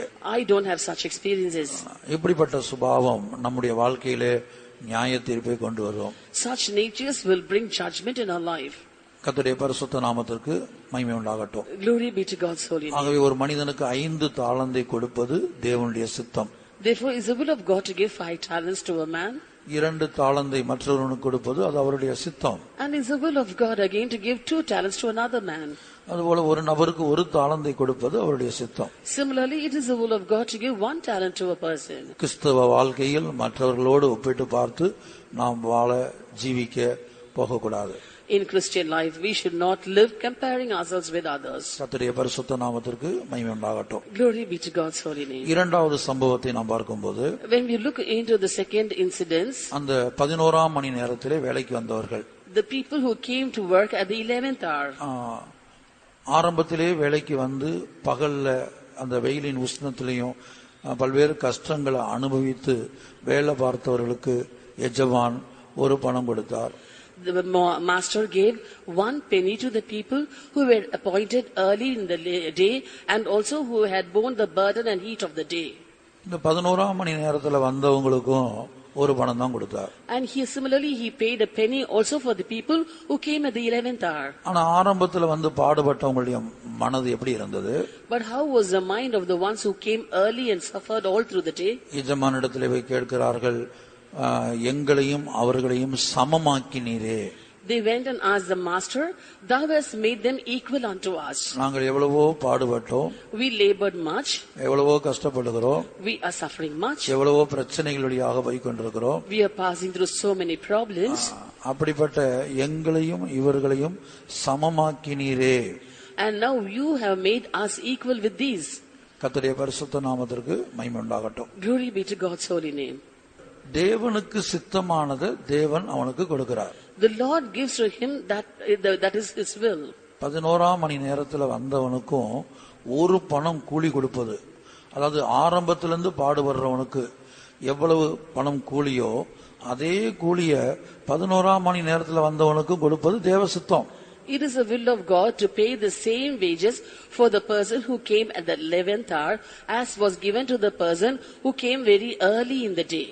தேவனிடத்துல போய் ஏன் எனக்கும் அவனுக்கும் ஒரே கூலியா என்று கேள்வி கேட்க நமக்கு அதிகாரம் இல்லை. We don't have any right to go and ask God, how can you pay the same wages for me and for the other person? அதைத்தான் தேவன் கேட்கிறார், என்னுடையதை என்னுடைய இஷ்டப்படி செய்ய எனக்கு அதிகாரம் இல்லையா? That is why the Lord asked, is it not lawful for me to do what I will with mine own? நான் உனக்கு அநியாயம் செய்யவில்லை. I did thee no wrong. உன் பணத்தை எடுத்து அதுல கொஞ்சம் குறைத்து நான் உனக்கு கொடுக்கல. I did not take out of your wages and pay this person. உனக்கு என்ன கூலி பேசப்பட்டதோ அது உனக்கு கொடுக்கப்பட்டது. Whatever I had agreed to pay you, I have paid you. பிந்தி வந்தவனாகிய இவனுக்கு இந்த ஒரு பணத்தை கொடுப்பது என்னுடைய இஷ்டம். It is my desire and my will to pay the same penny to the person who came late. இன்றைக்கு நம்முடைய ஜீவியம் எப்படி இருக்கிறது? Today, how is our life? பல்வேறு சந்தர்ப்பத்தில் நம் சபையிலே மூத்து வந்திருக்கிறோம். பல வருஷங்களாக இதற்குள்ள இருக்கிறோம்.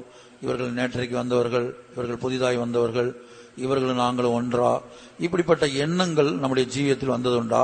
Have we ever had such thoughts in our life saying, we are very seniors to this church, for so many years we have been coming to this church, these people have come late, just now they have come to this church, and how come they are becoming equal to us? கர்த்தருடைய பரிசுத்த நாமத்திற்கு மகிமை உண்டாகட்டும். Glory be to God's holy name. மூன்றாவதாக ஒரு உதாரணம். The third example, இளைய குமாரன் மூத்த குமாரன் சம்பவத்துக்கு நான் வரும்போது, when we come to the parable of the prodigal son, அந்த இளைய குமாரன் தகப்பனிடத்தில் ஆஸ்திகளை பிரித்து கேட்டு வாங்கி போய் எல்லாவற்றையும் துன்மார்க்கமாய் ஜீவித்து வேசிகளிடத்திலே அழித்து போட்டான்.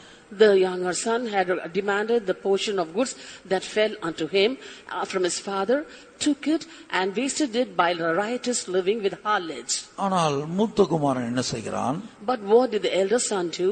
தகப்பனுடைய மனதின்படியே ஜீவிக்கிறான். He lived according to the mind of the father. அந்த தகப்பனுடைய கற்பனையை அவன் மீறவில்லை. He did not transgress the commandment of the father. அந்த தகப்பனுடைய வீட்டினுடைய பிரமாணம் என்ன? What was the law in the house of the father? அந்த சிநேகிதரோடு சேர்ந்து ஒரு விருந்து வைத்து சந்தோஷமா இருப்பதற்கு தகப்பனுடைய வீட்டின் பிரமாணம் அனுமதிக்கவில்லை. The commandment in the house of the father did not permit him to make merry with the feast along with his friends. இந்த தகப்பனுடைய வீட்டில பல்வேறு கட்டுப்பாடுகள் இருக்கிறது. There were various restrictions in the house of the father. பல்வேறு சட்ட திட்டங்கள் இருக்கிறது. Various laws and rules in the house of the father. பல்வேறு பிரமாணங்கள் இருக்கிறது. Various laws were there. இங்கே ஒருவன் இஷ்டப்படி தன்னுடைய விருப்பத்தின்படி வாழ முடியாது. Here a person cannot live according to his wish. தனக்கு ஏராளமான சிநேகிதர்களை ஏற்படுத்திக் கொண்டு அவர்களிடத்தில் அடிக்கடி பேசுவது, ஒன்றாயிருப்பது, புசித்து குடித்து விளையாடுவது, இப்படிப்பட்ட அனுபவங்கள் ஒன்றும் அங்கே இருக்க முடியாது. He was not allowed to have many friends and have contacts with them and make merry with them, have feast together with them and so on. இந்த தகப்பனுடைய வீடு மிகவும் கண்டிப்புடன் காணப்படுகிறது. The house of the father was very strict. அங்கே பிரமாணங்கள் உண்டு. There were commandments. சட்டதிட்டங்கள் உண்டு. There were rules and regulations. இப்படித்தான் இருக்க வேண்டும். You have to live like this. இப்படித்தான் நடந்து கொள்ள வேண்டும். You have to behave like this. இப்படித்தான் பேச வேண்டும். You have to speak in this way. இப்படித்தான் பார்க்க வேண்டும். You have to look this way. இப்படித்தான் ஜீவிக்க வேண்டும். You have to live like this. இப்படி பல்வேறு பிரமாணங்கள் அங்கே காணப்படுகிறது. In this way various laws were found there. இந்த பிரமாணத்தின்படி, இந்த சட்டதிட்டங்களின்படி இந்த இளைய குமாரனுக்கு ஜீவிக்க முடியவில்லை. This younger son was not able to live and abide by the rules and regulations in the house of the father. அந்த சட்டதிட்டங்களுக்கு உட்பட்டு, அந்த பிரமாணங்களுக்கு உட்பட்டு அந்த வீட்டில் அவனுக்கு ஜீவிக்க முடியவில்லை. He was not able to live under subjection under these rules and laws in the house of the father. ஆகவே அவன் ஓடி போகிறான். Therefore he fled away from the house. ஆஸ்திகளை பிரித்து கேட்டு வாங்கி ஓடி போயிட்டான். தகப்பனிடத்துல ஆஸ்திகளை கொடுங்க, என் பங்கு கொடுங்கன்னு கேட்டு வாங்கி ஓடிட்டான். He asked his father for the portion of goods that fell unto him, took it and went out of the house. ஆனா மூத்தவன் அப்படி அல்ல. But it was not so with the elder son. அவன் சொல்லுகிறான் தகப்பனிடத்துல, நான் என்ன செய்யல, சிறு வயது முதல் உடைய கற்பனையை நான் மீறாம இருந்தேன், என்னுடைய சிநேகிதரோடு சேர்ந்து நான் சந்தோஷமா இருக்கும்படி நீங்க எனக்கு ஒரு ஆட்டுக்குட்டியை கூட கொடுக்கல. And he said unto the father, these many years do I serve thee, neither transgressed I at any time thy commandment, and yet thou never gavest me a kid, that I might make merry with my friends. கர்த்தருடைய பரிசுத்த நாமத்துக்கு உண்டாகட்டும். Glory be to God's holy name. ஒரு வருஷம் 2 வருஷம் அல்ல. Not 1 or 2 years. வாசிங்க லூக்கா 15:29. Luke chapter 15 verse 29.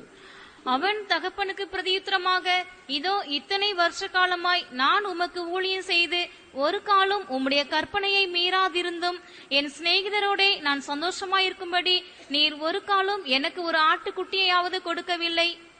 அடுத்த வசனம், வேசிகளிடத்தில் உம்முடைய ஆஸ்தியை அழித்து போட்ட உம்முடைய குமாரனாகிய இவன் வந்தவுடனே கொழுத்த கன்றை இவனுக்காக அடிப்பித்தீரே என்றான். And he answering said to his father, Lo, these many years do I serve thee, neither transgressed I at any time thy commandment, and yet thou never gavest me a kid, that I might make merry with my friends. But as soon as this thy son was come, which hath devoured thy living with harlots, thou hast killed for him the fatted calf. கர்த்தருடைய பரிசுத்த நாமத்திற்கு மகிமை உண்டாகட்டும். Glory be to God's holy name. இப்ப இவனுடைய பிரச்சனை என்ன? What was his problem?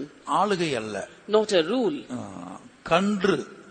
கன்றுக்குட்டி, a calf, அது கொளுத்த கன்று, a fatted calf. எனக்கு ஒரு ஆட்டுக்குட்டியை கூட தரல. You haven't given me even a kid.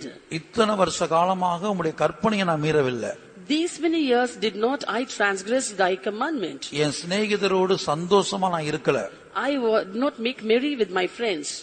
உம்முடைய கற்பனைக்கு கீழ்ப்படிந்து இத்தனை வருஷம் உண்மையா இருந்திருக்கிறேன். All these years I had been faithfully obeying your commandments. அப்படிப்பட்ட எனக்காக ஒரு ஆட்டுக்குட்டியை கூட நீ அடிக்கல. For such a person as I, you haven't even killed a kid. என் சிநேகிதரோடு சந்தோஷமா இருக்கும்படி ஒரு ஆட்டுக்குட்டியை கூட தரல. You never gave us me a kid that I might make merry with my friends. ஆனா வேசிகளிடத்தில் ஆஸ்திகளை அழித்து போட்ட இவனுக்கு, but for this one who has devoured his living with harlots, அப்ப கொளுத்த கன்றை அடிப்பித்தீரே, you have killed the fatted calf. இங்க நாம் பார்க்கும்போது when we look here, மூத்த குமாரனுக்கு ஒரு ரகசியம் தெரியவில்லை. the elder son did not know of a secret. அவன் நல்லவன் என்பது உண்மைதான். It's true that he was good.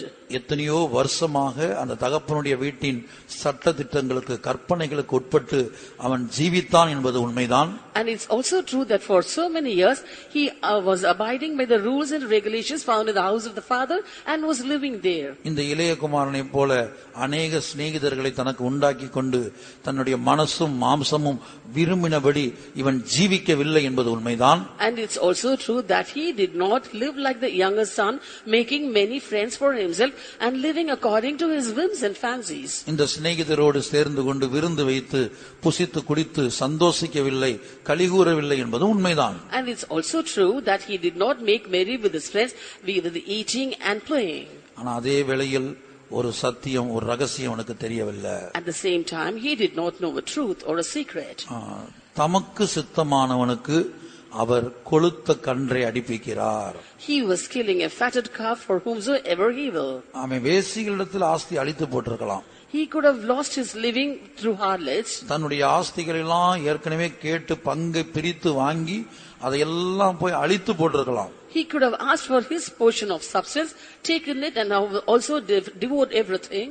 துன்மார்க்கனாய் ஜீவித்திருக்கலாம். He could have lived a wicked life. வேசிகளிடத்தில் ஆஸ்திகளை அழித்து போட்டிருக்கலாம். And he should have also wasted his living to harlots. தகப்பனுடைய பிரமாணத்தை கற்பனையை கை கொள்ள மறுத்து வீட்டை விட்டே ஓடி போயிருக்கலாம். He could have fled the house, refusing to follow or obey the commandments of the father. ஆனா இப்போது மனஸ்தாபப்பட்டு மனங்கசந்து தன்னுடைய தவறை உணர்ந்து அவன் வந்திருக்கிறான். But now, with remorse, repenting and regretting of his sins and mistakes, he's come back. அப்ப மன்னித்து அவனை ஏற்றுக்கொள்வதும் அவனுக்காக ஒரு கொளுத்த கன்றை அடித்து விருந்து வைப்பதும் தகப்பனுடைய இஷ்டம், அது தகப்பனுடைய சித்தம். And it is the will of the father and the desire of the father to forgive him, accept him, and also to kill a fatted calf for him. நம்முடைய ஆவிக்குரிய வாழ்க்கையில பல்வேறு சந்தர்ப்பங்கள்ல பல மனிதர்களோடு நாம் இப்படித்தான் ஒப்பிட்டு பார்க்கிறோம். In our spiritual life also, in various occasions, we compare this way with various people.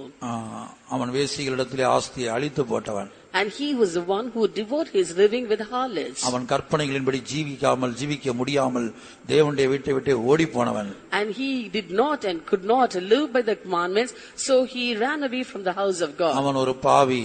He is a sinner. அவன் ஒரு பின்மாற்றக்காரன். He is a backslider. அவனை எப்படி ஏற்றுக்கொள்ளலாம்?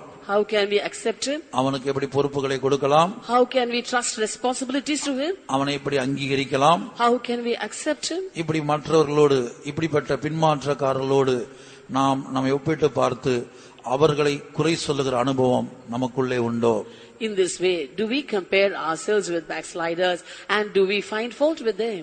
கர்த்தருடைய பரிசுத்த நாமத்திற்கு மகிமை உண்டாகட்டும். Glory be to God's holy name. அப்ப இத்தனை வருஷ காலமாக தகப்பனுடைய வீட்டுல அவன் பாடுபட்டும் பிரயோஜனம் இல்லை. Therefore, it was of no use for him to have labored so many years in the house of his father. கற்பனையை மீறாதிருந்தும் பிரயோஜனம் இல்லை. No use even though he lived without transgressing the commandments. தன்னுடைய ஆசை இச்சைகளை சிலுவையிலே அறைந்து அல்லது சாச இச்சைகளை அடக்கி கொண்டு அவன் சிநேகிதரோடு சந்தோஷப்படாமல் இருந்தும் பிரயோஜனம் இல்லை. And he had controlled his lusts and affections and emotions and also did not make merry with his friends. That too went of no use. இங்கே அவன் தகப்பனிடத்தில் கேள்வி கேட்கக்கூடியவனாய் அவன் மாறி போனான். Now he has begun to question his father. எப்படி கொழுத்த கன்றை அடிப்பிக்கலாம்? How come you kill the fatted calf? அவர் தமக்கு சித்தமானவனுக்கு ஆளுகையை கொடுக்கிறார். He giveth rule to whomsoever he will. அவர் தமக்கு சித்தமானவனுக்கு தாளந்துகளை கொடுக்கிறார். He giveth talents to whomsoever he will. அவர் தமக்கு சித்தமானவனுக்கு கொழுத்த கன்றை அடிப்பிக்கிறார். He kills a fatted calf for whomsoever he will. அவர் தமக்கு சித்தமானவனுக்கு ஒரு பணத்தை ஒரு மணி நேரம் வேலை பார்த்தாலும் ஒரு பணத்தை கூலியாக கொடுக்கிறார். He pays a penny as wages even though he has labored just for an hour to whomsoever he will. ஆகவே நேபுகாத்நேச்சாருடைய ஜீவியத்திலிருந்து மாத்திரமல்ல, இப்போது நாம் கேள்விப்பட்ட இந்த 3 வித்தியாசமான நபர்களுடைய வாழ்க்கையிலிருந்து நாம் விளங்கிக் கொள்கிற சத்தியம், நாம் ஒருபோதும் மற்றவர்களோடு நம்மை ஒப்பிட்டு பார்த்து தேவனிடத்திலே கேள்வி எடுக்கக்கூடாது. Therefore, not only from the life of Nebuchadnezzar, but also from the life of these 3 characters which we now saw, we have come to a conclusion that we should never compare ourselves with others and question God for all these. அவர்களுக்கு ஏன் அதை கொடுக்க வேண்டும், இவர்களுக்கு ஏன் இதை கொடுக்க வேண்டும், எனக்கு ஏன் கொடுக்கவில்லை, இப்படி நாம் ஒருபோதும் ஆவிக்குரிய வாழ்க்கையில கிறிஸ்தவ வாழ்க்கையில மற்ற தேவனுடைய பிள்ளைகளோடு நம்மை ஒப்பிட்டு பார்க்க கூடாது. Why should they give that to this person, this to that person? Why didn't they give me to this? Never should we compare our lives, our spiritual lives in this Christian life and question after this sort. நான் மூத்தவனாக இருக்கிறேன், அவர்கள் இளையவர்கள், அல்லது நான் சீனியரா இருக்கிறேன், அவங்க ஜூனியர்கள், இப்படிப்பட்டதான எண்ணங்கள் நம்முடைய வாழ்க்கையில் வரக்கூடாது. We also should not have such thoughts saying, I am an elder, they are younger, and I am a senior and they are junior. நான் கற்பனையை மீறாமல் பரிசுத்தமாய் ஜீவித்தவன், அவனோ வேசிகளிடத்தில் தன்னுடைய ஆஸ்தியை அழித்து போட்டவன். And I led a holy life, not transgressing the commandments, but he had wasted his living with harlots. அவனும் நானும் ஒன்றா? Am I equal with him? அல்லது எனக்கு கிடைக்காத ஒரு கொழுத்த கன்று அவனுக்கு கிடைத்திருக்கிறது. Or I did not get a fatted calf, yet he has got it. கர்த்தர் எந்த மனிதனுக்கும் அவர், அதான் வேதத்தில் படிக்கிறோம், எவன் மேல் இரக்கமாயிருக்க சித்தமாயிருப்பேனோ அவன் மேல் இரக்கமாயிருப்பேன். That is what we read in the scripture. It is written, for on whomsoever I will have mercy, on him will I have mercy. வேசிகளிடத்தில் ஆஸ்தி அழித்து போட்ட அந்த இளைய குமாரன் மேல் அவர் இரக்கமுள்ளவராயிருக்க சித்தம் கொண்டார். And he had a will to have compassion on the younger son who wasted his living with harlots. மாத்திரமல்ல, மூத்த குமாரனிடத்திலே சொல்லுகிறார், என் மகனே, எப்போது நீ என்னோடு இருக்கிறாய், எனக்குள்ளதெல்லாம் உன்னுடையதா இருக்கிறது. Not only that, he said unto the elder son, my son, you are always with me, and so whatever I have is thine. வருந்தி தகப்பன் கூப்பிட்டும் மூத்த குமாரனுக்கு உள்ளே போக மனமில்லை. Even though the father pressed hard and welcomed the elder son did not have a mind to go inside the house. இன்றைக்கு நாம் மற்றவர்களோடு நம்முடைய ஜீவியத்தை ஒப்பிட்டு பார்க்கிறோமோ, The day we compare our lives with others, அப்போ தேவ சமூகத்திலே முறுமுறுக்கக்கூடியவர்களாய் மாறுவோம். and then we'll start to murmur in God's presence. தேவனிடத்திலே கேள்வி எடுக்கக்கூடியவர்களாய் மாறுவோம். We'll start questioning God. கர்த்தருடைய பரிசுத்த நாமத்திற்கு மகிமை உண்டாகட்டும். Glory be to God's holy name. தேவ சமூகத்தை இழந்து போக வேண்டிய ஒரு சூழ்நிலை நமக்கு வரும். And then we'll have a situation where we will have to lose God's presence. இரண்டாவது நேபுகாத்நேச்சார் எதை அறிந்து கொள்ள வேண்டும்? And what is the second thing that Nebuchadnezzar had to know? தானியேல் 4ஆம் அதிகாரத்திலே வாசிக்கும் போது மனுஷரில் 17ஆம் வசனத்துல மனுஷரில் தாழ்ந்தவனையும் அதின் மேல் அதிகாரியாக்குகிறார். In Daniel chapter 4 verse 17 also it is written that he will set up over it the basest of men. தகுதி உள்ளவனை மாத்திரமல்ல, Not only the worthy, தகுதி இல்லாதவர்களையும் ஆண்டவர் உயர்த்துகிறார். the Lord is lifting up even the unworthy. உயர்ந்தவனை மாத்திரமல்ல, Not only the one who is lifted up, our தாழ்ந்தவனையும் உயர்த்துகிறார். he is able to lift up even the lowly. அதை விளங்கிக் கொள்ள வேண்டும். You have to understand that. யெரொபெயாம் ஒரு வேலைக்காரனாய் காணப்பட்டான். Jeroboam was a servant. சாலமோனுடைய மறைவுக்கு பிற்பாடு After the death of Solomon, இஸ்ரவேலின் 10 கோத்திரங்கள் யெரொபெயாமுக்கு கொடுக்கப்பட்டது. the 10 tribes of Israel were given to the hands of Jeroboam. ஆனால் அவன் வேலைக்காரனாய் காணப்பட்டான். But yet he was a servant. அந்த தாழ்ந்த நிலவரத்திலிருந்து கர்த்தர் அவனை உயர்த்தினார். From that low estate the Lord lifted him up. கர்த்தருடைய பரிசுத்த நாமத்திற்கு மகிமை உண்டாகட்டும். Glory be to God's holy name. ஆகவே தான் அவர் சிறியவனை குப்பையிலிருந்து எடுக்கிறார். That is what is written. He lifteth up the least from the dust. எளியவனை என்ன செய்யறார்? வாசிங்க 1 சாமுவேல் 2:8. அவர் சிறியவனை புழுதியிலிருந்து எடுத்து எளியவனை குப்பையிலிருந்து உயர்த்துகிறார். அவர்களை பிரபுக்களோட உட்காரவும் மகிமையுள்ள சிங்காசனத்தை சுதந்திரிக்கவும் பண்ணுகிறார். பூமியின் அஸ்திபாரங்கள் கர்த்தருடையவைகள், அவரே அவைகளின் மேல் பூச்சக்கரத்தை வைத்தார். He raiseth up the poor out of the dust, and lifteth up the beggar from the dunghill, to set them among princes, and to make them inherit the throne of glory. For the pillars of the earth are the Lord's, and he hath set the world upon them. கர்த்தருடைய பரிசுத்த நாமத்திற்கு மகிமை உண்டாகட்டும். Glory be to God's holy name. தாழ்ந்தவனை our உயர்த்துகிறார். He lifts up the lowly. இங்கே கவனிக்க வேண்டிய காரியம், The thing that we have to look into, ஒரு புறஜாதி ராஜாவாகிய நேபுகாத்நேச்சார் இந்த சத்தியத்தை விளங்கிக் கொள்ள வேண்டும் என்று தேவன் எதிர்பார்த்திருப்பாரானால், had God expected a Gentile king Nebuchadnezzar to understand this truth, புதிய எருசலேமாய் சீயோனாய் மாறப்போகிற தேவனுடைய அபிஷேகம் பண்ணப்பட்ட தேவனுடைய பிள்ளைகளாகிய நாம் இந்த சத்தியத்தை எவ்வளவுக்கு அதிகமாய் அறிந்து கொள்ள வேண்டும் என்று தேவன் விரும்புவார். And how much will the Lord desire and expect us who are going to inherit New Jerusalem and Zion to know clearly all these truths. கிறிஸ்தவ வாழ்க்கை என்பது தாழ்ந்தவர்களை உயர்த்துகிறதான வாழ்க்கை. Christian life is a life where all the lowly are being lifted up. அது நம்முடைய அழைப்பை பார்த்தாலே நமக்கு தெரியும். By our calling we can know that. அதைத்தான் 1 கொரிந்தியரில் நாம் படிக்கும்போது, This is what we read in 1 Corinthians. தேவன் எப்படி அழைத்திருக்கிறார்? How has the Lord called us? 26ஆம் வசனம் முதல் 1 அதிகாரம் 1 கொரிந்தியர் 1:26 முதல் 1 Corinthians chapter 1 verse 26 onwards. எப்படியெனில் சகோதரரே, நீங்கள் அழைக்கப்பட்ட அழைப்பை பாருங்கள். மாம்சத்தின்படி ஞானிகள் அநேகர் இல்லை, வல்லவர்கள் அநேகர் இல்லை, பிரபுக்கள் அநேகர் இல்லை. ஞானிகளை வெட்கப்படுத்தும்படி தேவன் உலகத்தில் பைத்தியமானவைகளை தெரிந்து கொண்டார். பலமுள்ளவைகளை வெட்கப்படுத்தும்படி தேவன் உலகத்தில் பலவீனமானவைகளை தெரிந்து கொண்டார். உள்ளவைகளை அவமாக்கும்படி உலகத்தின் இழிவானவைகளையும் அற்பமாய் எண்ணப்பட்டவைகளையும் இல்லாதவைகளையும் தேவன் தெரிந்து கொண்டார். மாம்சமான எவனும் தேவனுக்கு முன்பாக பெருமை பாராட்டாதபடிக்கு அப்படி செய்தார். For ye see your calling, brethren, how that not many wise men after the flesh, not many mighty, not many noble are called, but God hath chosen the foolish things of the world to confound the wise, and God hath chosen the weak things of the world to confound the things which are mighty, and base things of the world, and things which are despised hath God chosen, and things which are not, to bring to naught things that are, that no flesh should glory in his presence.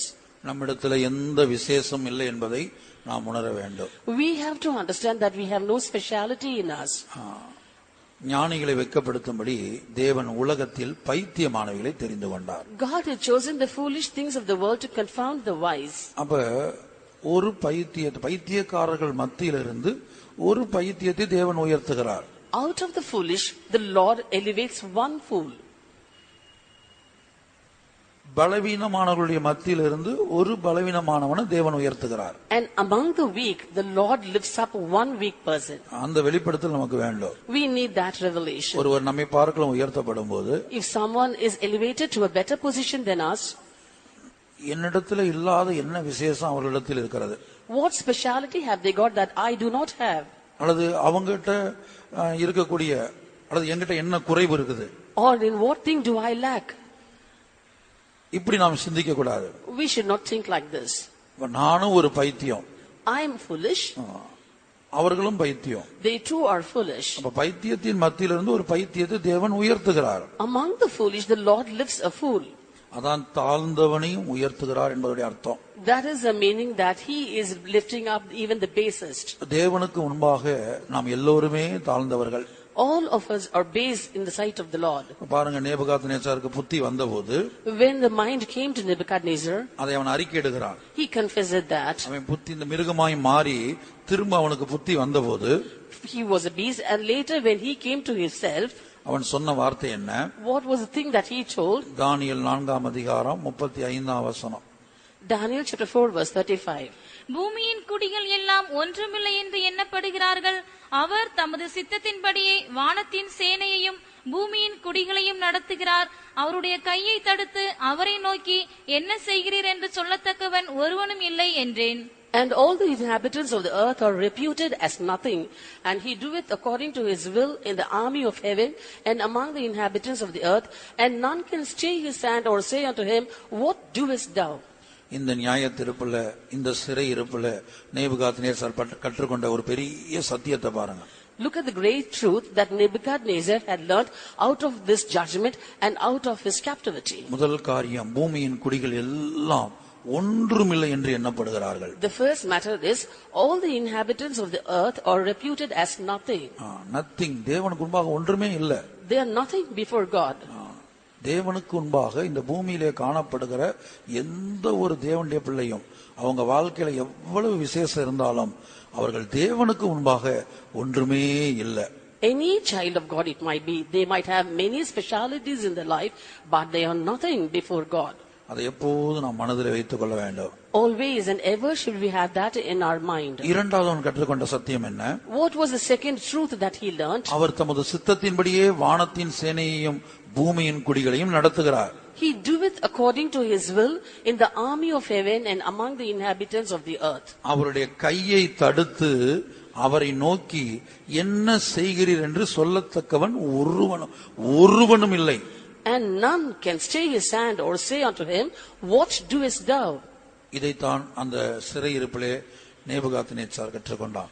And this is the thing that Nebuchadnezzar learnt from his captivity. நாம் சிறை இருப்பிலே போகாமல், நியாய தீர்ப்பு நமக்கு வராமலே இந்த சத்தியத்தை கற்றுக்கொண்டால் நமக்கு நலமாயிருக்கும். It will be better for us if we learn this truth before we go into captivity or before judgment comes upon us. அப்ப அவர் தாழ்ந்தவனை உயர்த்துகிறார். Then he lifts up the basest. நாம் எல்லாருமே தேவனுக்கு முன்பாக தாழ்வானவர்கள். All of us are base before God. நாம் எல்லாருமே தேவனுக்கு முன்பாக ஒன்றுமே இல்லை. Every one of us are nothing before God. இப்படிப்பட்ட சிந்தையோடு நாம் ஜீவித்தால், if we live with this thought, நம்முடைய மத்தியிலிருந்து நம்மை பார்க்க ஒருவர் உயர்த்தப்படும் போது, among us if someone is lifted up above everybody, நம்மை பார்க்கலும் மற்றவர்கள் ஆசீர்வதிக்கப்படும் போது, if someone else is blessed more than us, அது வேலை ஸ்தலத்தில இருந்தாலும், படிக்கிற இடங்களிலா இருந்தாலும், இல்ல சபையிலா இருந்தாலும், it might be in the place where you work or where you study, or it might be in the church. அவ நாம் எப்படி சிந்திக்க வேண்டும்? How should we think? நான் ஒரு பைத்தியம், I am a fool, அவர்களும் பைத்தியம், they too are fools, தேவனுக்கு முன்பாக நாங்கள் எல்லாருமே பைத்தியம். we all are fools before God. அப்ப பைத்தியங்களின் மத்தியிலிருந்து ஒரு பைத்தியத்தை ஆண்டவர் உயர்த்துகிறார். Among the foolish the Lord is lifting a fool. அடுத்து நான் பலவீனன், Next I am weak, அவங்களும் பலவீனர். they too are weak. அப்ப பலவீனர்கள் மத்தியிலிருந்து ஒரு பலவீனனை ஆண்டவர் உயர்த்துகிறார். And from among the weak the Lord is lifting a weak person. கர்த்தருடைய பரிசுத்த நாமத்திற்கு மகிமை உண்டாகட்டும். Glory be to God's holy name. அடுத்து உள்ளவைகளை அவமாக்கும்படி உலகத்தின் இழிவானவைகளையும் அற்பமாய் எண்ணப்பட்டவைகளையும் இல்லாதவைகளையும் தேவன் தெரிந்து கொண்டார். And next the Lord has chosen things which are not and also base to despise things which are. அப்ப தாழ்ந்த இடத்திலிருந்து ஒருவர் உயர்த்தப்படும் போது, Therefore when a man is being lifted from a low state, என்னை பார்க்கலும் அவர்களிடத்துல என்ன விசேஷம் இருக்கு என்று நாம் சிந்திப்பதற்கு பதிலாக, instead of thinking what speciality do they have that I do not have, நான் ஒரு இழிவானவன், I am a base one, நான் ஒரு அற்பமாய் எண்ணப்பட்டவன், I am a despised one, நான் ஒன்றும் இல்லாதவன், I am nothing, அதுபோல அவர்களிடத்திலும் ஒன்றும் இல்லை. similarly they too have nothing. ஆகவே இழிவானவர்கள் மத்தியிலிருந்து ஒரு இழிவானவனை தேவன் உயர்த்துகிறார். Therefore from among the despised lot the Lord is lifting up one despised person. அற்பமாய் எண்ணப்பட்டவர்கள் மத்தியிலிருந்து ஒரு அற்பமானவனை கர்த்தர் உயர்த்துகிறார். Among the basest the Lord is lifting up one base person. ஒன்று இல்லாதவங்க மத்தியிலிருந்து ஒரு இல்லாதவனை கர்த்தர் உயர்த்துகிறார். Among the people who have nothing the Lord is lifting up one person who is having nothing. இப்படி நம்முடைய ஜீவியத்திலே நாம் எடுத்துக்கொள்ள வேண்டும். We have to take it this way in our life. சிலவேளை நமக்கு கொடுக்கப்பட்ட உத்தரவாதங்கள், ஊழியங்கள் அல்லது வேறு சில கிருபைகள், வரங்கள் நமக்கு கொடுக்கப்பட்டவைகள் பறிக்கப்பட்டு மற்றவர்களுக்கு கொடுக்கப்படலாம். At times the responsibilities and ministries and duties that had been given to us might be taken away from us and bestowed into the hands of someone else. அப்படிப்பட்ட நேரத்திலும் கூட நான் தேவனுக்கு முன்பாக ஒன்றும் இல்லை. In such occasions also we must say, I am nothing before my God. அவர் அவருக்கு சித்தமானபடி நடத்துகிறார். He is doing everything according to his will. இப்ப என்கிட்ட கொடுக்கப்பட்டதை பறித்து இன்னொருத்தனுக்கு அவர் கொடுக்கிறார். It was given unto me, now he is taking it away from me and giving it to someone else. கர்த்தருடைய பரிசுத்த நாமத்திற்கு மகிமை உண்டாகட்டும். Glory be to God's holy name. உதாரணமாக மேவிபோசத்துக்கு அந்த எண்ணம் காணப்பட்டது. For example, Mephibosheth had that thought. மேவிபோசத்திலே அவனுக்குரிய எல்லா ஆஸ்திகளை பாதியை சீபாக்கு கொடுக்கணும் என்று தாவீது சொன்னான். David said unto Mephibosheth that he had to give away half of his riches to Ziba. அப்ப என் வேலைக்காரனுக்கு எதுக்கு என்னுடைய சொத்துல பாதியை கொடுக்கணும்னு மேவிபோசத் கேட்கல. Mephibosheth did not go to question David saying, why do you want to give off half of my riches to my servant? இரண்டாவது இந்த வேலைக்காரன் எப்படி பெற்றுக்கொண்டாத? And how did that servant receive that? மேவிபோசத்தை குறித்து அபாண்டமாய் தாவீதினிடத்திலே சொல்லி கொடுத்து பெற்றுக்கொண்டான். He gave false accusations about Mephibosheth to David to receive all these. ஆனா மேவிபோசத்து தாவீது மேலயும் வருத்தப்படல, சீபா மேலயும் வருத்தப்படல. But Mephibosheth did not have any grievance against David and even against his servant. தாவீது சொன்ன ஆஸ்தியில பாதி அவனுக்கு கொடுன்னு தான் சொன்னான். David said unto him, give half of your riches to your servant. இங்க சீபா தாழ்ந்தவன், வேலைக்காரன் உயர்த்தப்படுகிறான். Here Ziba was a servant, he was base, but now he was lifted up. மேவிபோசத்துக்கு நேற்று வரை வேலைக்காரனாய் இருந்தவன், Till yesterday he was a servant of Mephibosheth. இப்போது தாவீதினுடைய ஒரு வார்த்தையினால் By one word of David, அவன் உயர்த்தப்படுகிறான். he is being lifted up. உன் ஆஸ்திகள்ல பாதியை அவனுக்கு கொடுத்துரு. Half of your property should be given to him. அப்ப இவன் வீட்டு வேலைக்காரன் இவனு சமம். Now he is being equal with his servant. தாவீது தன்னுடைய வார்த்தையின் மூலமாக மேவிபோசத்தையும் அவன் வீட்டு வேலைக்காரனையும் சமமாக்கி விட்டான். By the words of David, David made Mephibosheth equal to the servant in his house. இப்படியாக சீபா என்கிற வேலைக்காரன் தாழ்ந்தவன் உயர்த்தப்படுகிறான். In this way, Ziba the servant, he was lowly, now he was being lifted up. ஆனா மேலோட்டமாக பார்த்தா, உலக ஞானத்தின்படி பார்த்தா, அவன் என்ன செய்யறான்? அபாண்டமான பழிய போட்டுதான் அந்த உயர்வை பெற்றுக்கொள்றான். Superficially when we look into it, or with the wisdom of the world when we look into it, he came to this level because he falsely accused his master to David. ஆனா மேவிபோசத் செய்தது என்ன? But what did Mephibosheth do? என் ஆஸ்தியில பாதி அல்ல, என் ஆஸ்தி முழுவதுமே அவனுக்கு கொடுத்து விடுகிறேன். Not just half of my riches, I desire to give away all my riches to my servant. என் ஆஸ்தி முழுவதுமே அவன் கொடுத்து விடுறேன். I'm giving away all my riches to my servant. இப்படி சொல்ல காரணம் என்ன? What was the reason that prompted him to say so? ஒரு வார்த்தை சொல்றான். He said one word. எனக்கு ராஜாவினிடத்திலே முறையிட என்ன நியாயம் இருக்கிறது? What right have I to cry anymore before the king? என்றைக்கோ நானும் என் தகப்பன் வீட்டாரும் மரித்து போயிருக்க வேண்டும். I myself and all my father's house were dead men before my master. நாங்கள் மரணத்துக்கு பாத்திரவான்கள். We are worthy of death. என் ராஜாவினிடத்திலே முறையிட எனக்கு என்ன நியாயம் இருக்கிறது? What right therefore have I to cry before my king? அந்த ஒரு வசனத்தை வாசிப்போம். 2 சாமுவேல் 19:28. 2 Samuel chapter 19 verse 28. ராஜாவாகிய என் ஆண்டவனுக்கு முன்பாக என் தகப்பன் வீட்டார் எல்லாரும் சாவுக்கு ஏதுவாய் இருந்தார்களே ஒழிய மற்றபடி அல்ல. ஆனாலும் உமது பந்தியிலே சாப்பிடுகிறவர்களோட உமது அடியேனை வைத்தீர். இன்னும் நான் ராஜாவிடத்தில் முறையிட இனி எனக்கு என்ன நியாயம் இருக்கிறது என்றான். அடுத்த வசனம். அப்பொழுது ராஜா அவனை பார்த்து, உன் காரியத்தை குறித்து அதிகமாய் பேசுவானேன். நீயும் சீபாவும் நிலத்தை பங்கிட்டுக் கொள்ளுங்கள் என்று நான் சொல்லுகிறேன் என்றான். அதற்கு மேவிபோசேத் ராஜாவை நோக்கி, ராஜாவாகி என் ஆண்டவன் சமாதானத்தோட தம்முடைய வீட்டிற்கு வந்திருக்கும் போது அவனே எல்லாவற்றையும் எடுத்துக்கொள்ளட்டும் என்றான். For all of my father's house were but dead men before my lord the king. It didst thou set thy servant among them that did eat at thine own table. What right therefore have I yet to cry any more unto the king? And the king said unto him, why speakest thou any more of thy matters? I have said, thou and Ziba divide the land. And Mephibosheth said unto the king, let him take all, for as much as my lord the king is come again in peace unto his own house.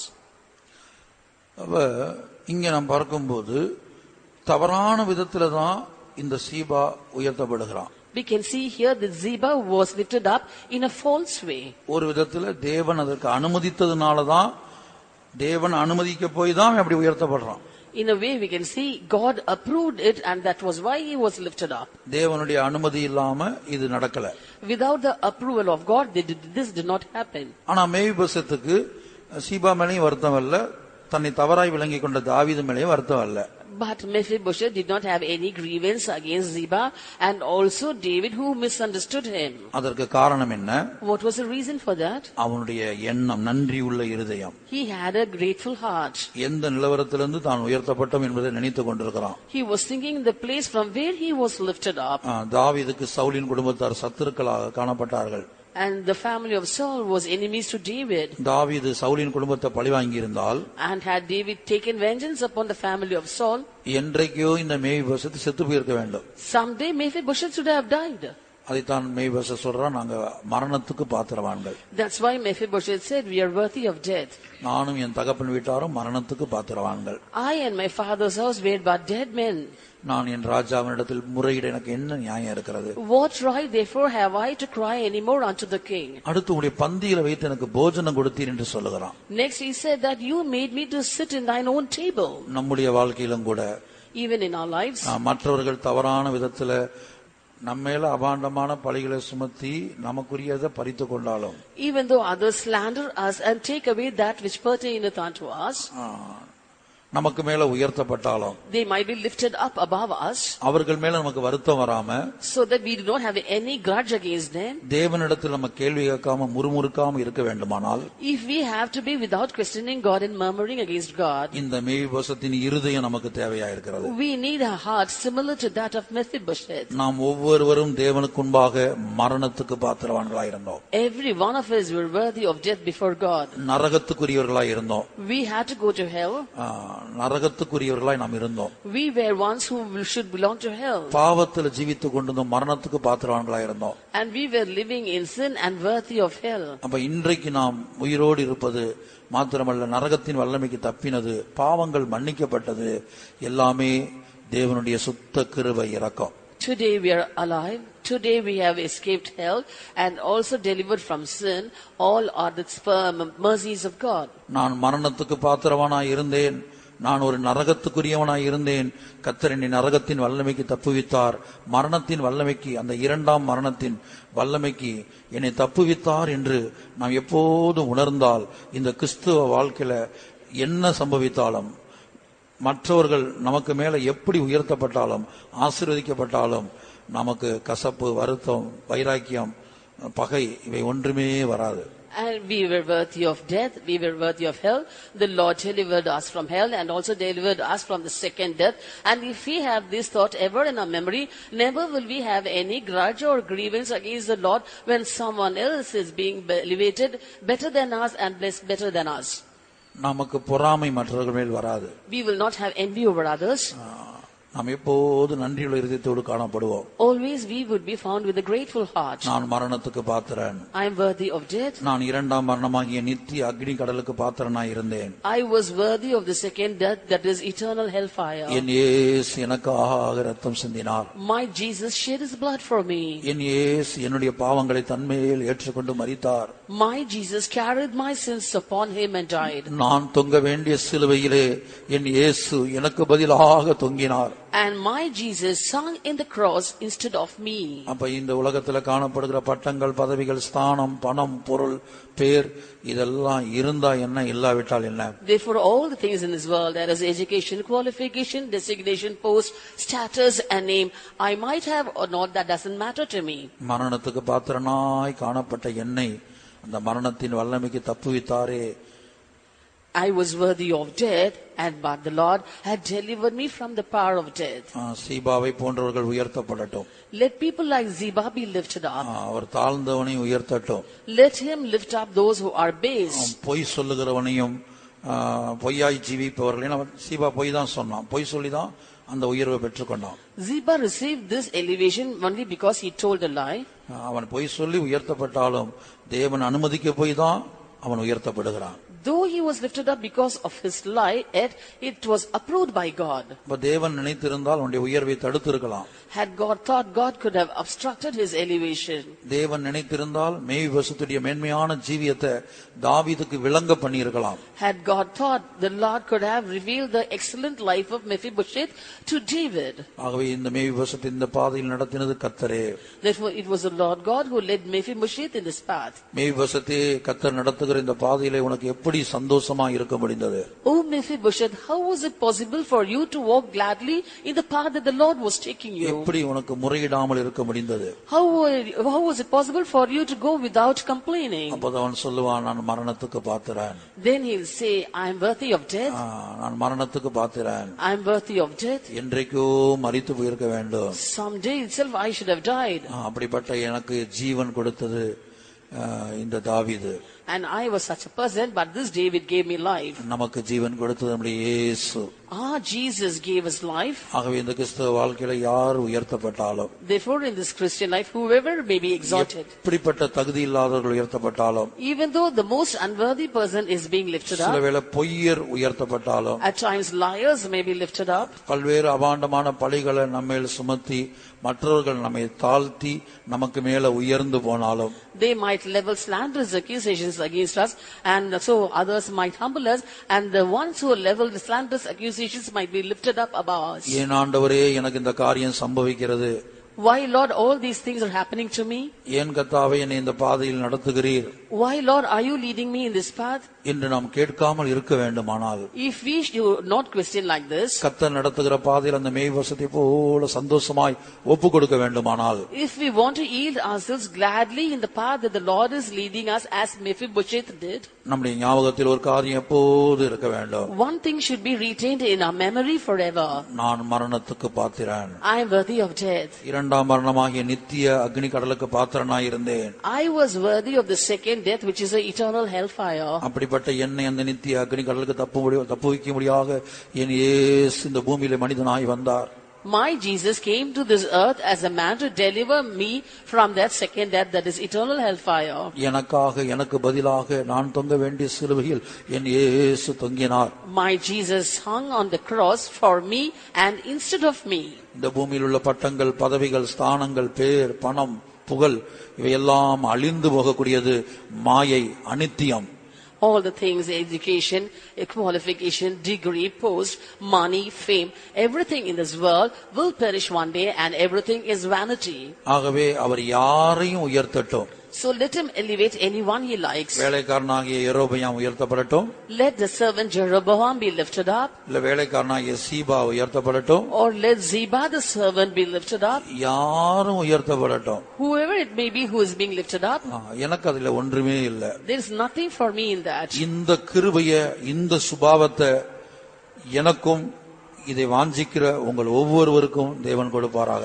Let God give this grace and this nature to me and to every one of you who desire it. மூன்றாவதாக இந்த நியாய தீர்ப்புக்கு, நேபுகாத்நேச்சாருக்கு வந்த நியாய தீர்ப்புக்கு காரணம், What was the third reason for the judgment upon Nebuchadnezzar? மூன்றாவது ஒரு காரியத்தை நான் அறிந்து கொள்ள வேண்டும். We've got to know the third point. அது என்ன? What is that? பரம அதிகாரத்தை அவன் அறிந்து கொள்ள வேண்டும். He has to know the heavenly rule. தானியேல் 4ஆம் அதிகாரத்தில் வாசிக்கும் போது, We read in Daniel chapter 4, 26ஆம் வசனத்துல, in verse 26. ஆனாலும் விருட்சத்தின் வேர்களாய அடிமரம் தரையில் இருக்கட்டும் என்று சொல்லப்பட்டது என்னவென்றால், நீர் பரம அதிகாரத்தை அறிந்த பின் ராஜ்யம் உமக்கு நிலை நிற்கும். And whereas they commanded to leave the stump of the tree roots, thy kingdom shall be sure unto thee. After that thou shalt have known that the heavens do rule. பரம அதிகாரத்தை அறிந்த பின். And they have to know the heavenly rule. முதலாவது 17ஆம் வசனத்துல தானியேல் 4:17 படிக்கிறோம். மனுஷருடைய ராஜ்யத்துல உன்னதமானவர் ஆளுகை செய்து தமக்கு சித்தமானவனுக்கு கொடுக்கிறார்ங்கறத அறியணும். The first reason we read in Daniel chapter 4 verse 17, that the Most High ruleth in the kingdom of men and giveth it to whomsoever he will. இரண்டாவது, மனுஷரில் தாழ்ந்தவனையும் அதன் மேல் அதிகாரியாக்குகிறார் என்று நரஜீவன்கள் எல்லாம் அறியணும். And second point, all the living might know that he setteth up over it the basest of men. மூன்றாவது, பரம அதிகாரத்தை நேபுகாத்நேச்சார் அறியணும். Third, Nebuchadnezzar should know that heavens do rule. பரம அதிகாரம், Heavenly rule. தேவனுடைய பரம அதிகாரம். Heavenly rule of God. வேதத்துல பல்வேறு பரம அதிகாரத்தை நாம் பார்க்கிறோம். In the scripture we see of various heavenly rules. அதுல முதல் அதிகாரம், The first rule, மத்தேயுல வாசிக்கும் போது, in Matthew, பூமியிலே பாவங்களை மன்னிக்க மனுஷகுமாரனுக்கு அதிகாரம் உண்டு. the Son of Man has a right to forgive sins on earth. மத்தேயு 9ஆம் அதிகாரமா 9:6. Matthew chapter 9 verse 6. பூமியிலே பாவங்களை மன்னிக்க மனுஷகுமாரனுக்கு அதிகாரம் உண்டென்பதை நீங்கள் அறிய வேண்டும் என்று சொல்லி திமிர்வாதக்காரனை நோக்கி, நீ எழுந்து உன் படுக்கையை எடுத்துக்கொண்டு உன் வீட்டுக்கு போய் என்றார். But that ye may know that the Son of Man hath power on earth to forgive sins. பூமியிலே பாவங்களை மன்னிக்க மனுஷகுமாரனுக்கு அதிகாரம் உண்டு. இதுதான் பரம அதிகாரம். Son of Man hath power on earth to forgive sins. எந்த மனிதனுடைய பாவத்தையும் ஆண்டவர் மன்னிப்பார். The Lord forgives the sins of any man. இவங்களை எப்படி மன்னிக்கலாம்? How can he forgive them? இவங்க பெரிய பாவங்கள் செஞ்சிருக்காங்க. They have done great sins. இவங்க ஒரு பெரிய குழப்படியான ஆளு. They are a big confusion monk. இப்படிப்பட்டவங்க எல்லாம் எதுக்கு மன்னிக்கணும்?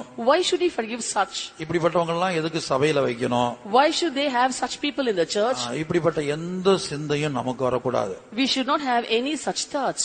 ஏன்னா ஆண்டவர் அங்கே பார்த்து ஏன் இந்த வார்த்தையை சொல்லுகிறார்னா, முந்தின வசனங்களை படிக்கும் போது ஒரு திமிர்வாதக்காரனை பார்த்து இயேசு சொல்லுகிறார், உன் பாவங்கள் மன்னிக்கப்பட்டது.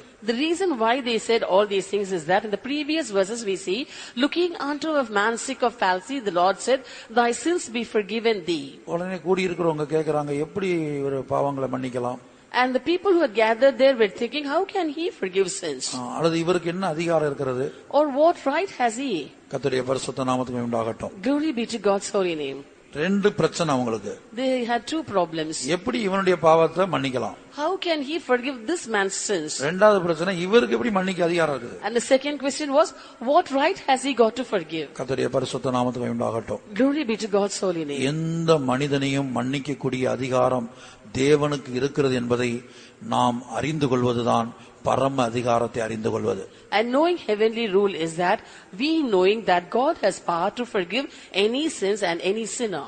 கையுமையுமாய் பிடிக்கப்பட்ட விபச்சார ஸ்திரீ எடுத்துக்கொள்வோம்.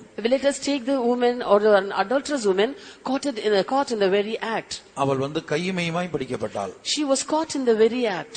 அநேகர் கல்லெறியும்படியாக பெரியோர் சிறியோர் எல்லாரும் வந்தாங்க. Many people had gathered there, both great and small, to stone her. இவங்க ஒவ்வொருத்தருக்குள்ளேயும் ஒவ்வொரு விதத்துல பாவங்கள் இருக்குது. There were sins of different sorts in every one of them. ஆனா தனக்குள்ள இருக்கிற பாவங்களை பத்தி அவங்க சிந்திக்க நேரம் இல்ல. But they did not have any time to think about the sins that they had. இப்ப உங்க பிரச்சனை எல்லாம் அவ விபச்சாரி. All the problem was that she is an adulterous woman. அவ விபச்சாரி. She is an adulteress. அவளை கல்லெறியணும். We have to stone her. அவ சாகணும். She should die. ஆனா இயேசு என்ன சொல்லுகிறார்? But what did Jesus say? உங்களில் பாவம் இல்லாதவன் முதல் கல்லை அவ மேல எறியுங்க. He that is without sin among you, let him first cast a stone at her. அப்ப இங்க ஒரு விபச்சார ஸ்திரீயை, கையுமையுமாய் பிடிக்கப்பட்ட விபச்சார ஸ்திரீயை மன்னிக்கும்படியாக இவர் அதிகாரமுடையவராய் இருக்கிறார். Jesus had the power to forgive an adulterous woman who was caught in the act. ஆனா மறுபக்கத்துல வந்த பெருங்கூட்டத்தை பார்த்து கேட்கிறார். ஒரு பக்கம் நம்ம மேலோட்டமா பார்த்தா ஒரு விபச்சார ஸ்திரீக்கு இவர் சப்போர்ட் பண்ணி ஆதரவு கொடுத்து ஒரு பெருங்கூட்டத்தை குற்றப்படுத்தினதாக நாம் பார்க்கிறோம். Superficially we can see and think that he was supporting an adulterous woman and he was extending all help to her and also finding fault with the great multitude that had gathered against her. இயேசுவை நம்ம குற்றப்படுத்தணும்னா குற்றப்படுத்தலாம். If we want to find fault with Jesus, we can do that. இந்த விபச்சார ஸ்திரீக்கு சப்போர்ட்டா இருந்துகிட்டு எங்களை பாவிகள் என்று சொல்லுகிறாரே.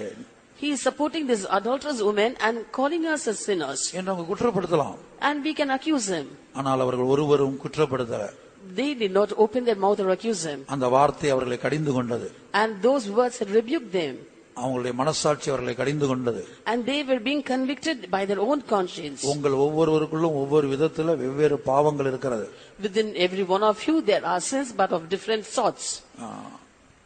அப்ப ஒன்றன் பின் ஒருவராக ஒவ்வொருத்தரா போயிட்டாங்க. One after the other, everyone left. இயேசுவினிடத்துல பாவம் இல்ல. There is no sin in Jesus. இயேசுவும் கல்லெறியல. Jesus too never stoned her. ஆகவே அவர் விபச்சார ஸ்திரியை மன்னித்தார். Jesus forgave an adulterous woman. கர்த்தருடைய பரிசுத்த நாமத்துக்கு உண்டாகட்டும். Glory be to God's holy name. அடுத்து அதுபோல அதிக பாவம் செய்த ஒரு பாவியாகிய ஸ்திரீ. Similarly, another sinner woman who had committed many sins. சீமோன் வீட்டில் அவர் விருந்துக்கு இருந்த வேளையில் When he had gone for a banquet in the house of Simon, அவருடைய பாதத்தை வந்து தொடுகிறாள். she was touching his feet. அவருடைய பாதத்தை முத்தமிடுகிறாள். She was kissing his feet. அவருடைய பாதங்களை தலைமயிரால் துடைக்கிறாள். And she was wiping his feet with the hair of her head. அவருடைய பாதங்களை கண்ணீரால் நனைக்கிறாள். She was dampening his feet with her tears. அப்ப சீமோன் மனதுக்குள்ள சொல்றான், இருதயத்துக்குள்ள யோசிக்கிறான். And within his mind, Simon had a thought. இவ இவ்வளவு பெரிய பாவியா இருக்கிறாளே, She is a great sinner. இவரோ ஒரு பெரிய தீர்க்கதரிசி. But he is a great prophet. இவர் எப்படி அனுமதிக்கலாம்? How can he permit that? அந்த பாவியாகிய ஸ்திரீ ஒரு பாதத்தை தொடுவதற்கு எப்படி அனுமதிக்கலாம்? How can he allow that sinful woman to touch his feet? இவ்வளவு பெரிய கூட்டத்துல, In this great gathering, இத்தனை பேர் பார்த்துக்கிட்டு இருக்கிறாங்க. so many people are watching. இவர் ஏன் அவளை அதட்டல? Why didn't he rebuke her? ஏன் அவளை தடுக்கல? Why didn't he stop her? இப்படி நம்ம கேட்கிறதுக்கு எந்த அதிகாரம் இல்ல. We have no right to ask such questions. ஏனென்றால் பூமியிலே பாவங்களை மன்னிக்க மனுஷகுமாரனுக்கு அதிகாரம் உண்டு. எப்பேற்பட்ட பாவி அவரால் மன்னிக்க முடியும்? For the Son of Man has got the right to forgive sins on earth, and he is able to forgive even the gravest of sinners. இன்றைக்கு நாம் சீமோனை போலதான் யோசித்துக் கொண்டிருக்கிறோம். Today we too are thinking like Simon. லூக்கா 7 அதிகாரம் 39 வசனம் முதல் அந்த அதிகாரம் முழுதும் படித்து பார்த்தா நம்ம விளங்கிக் கொள்ளலாம். In Luke chapter 7 verses 39 onwards, if you read, we can understand that. அப்ப ஆண்டவருக்கு யாரையும் மன்னிக்க முடியும். And so the Lord can forgive anyone. அந்த இடத்துக்கு நாமும் வரணும். We too have to come to that place. அந்த பரம அதிகாரத்தை நம்மளும் அறிந்து கொள்ளணும். We also should know that heavenly rule. இந்த பாவத்தை தான் ஆண்டவர் மன்னிப்பாரு.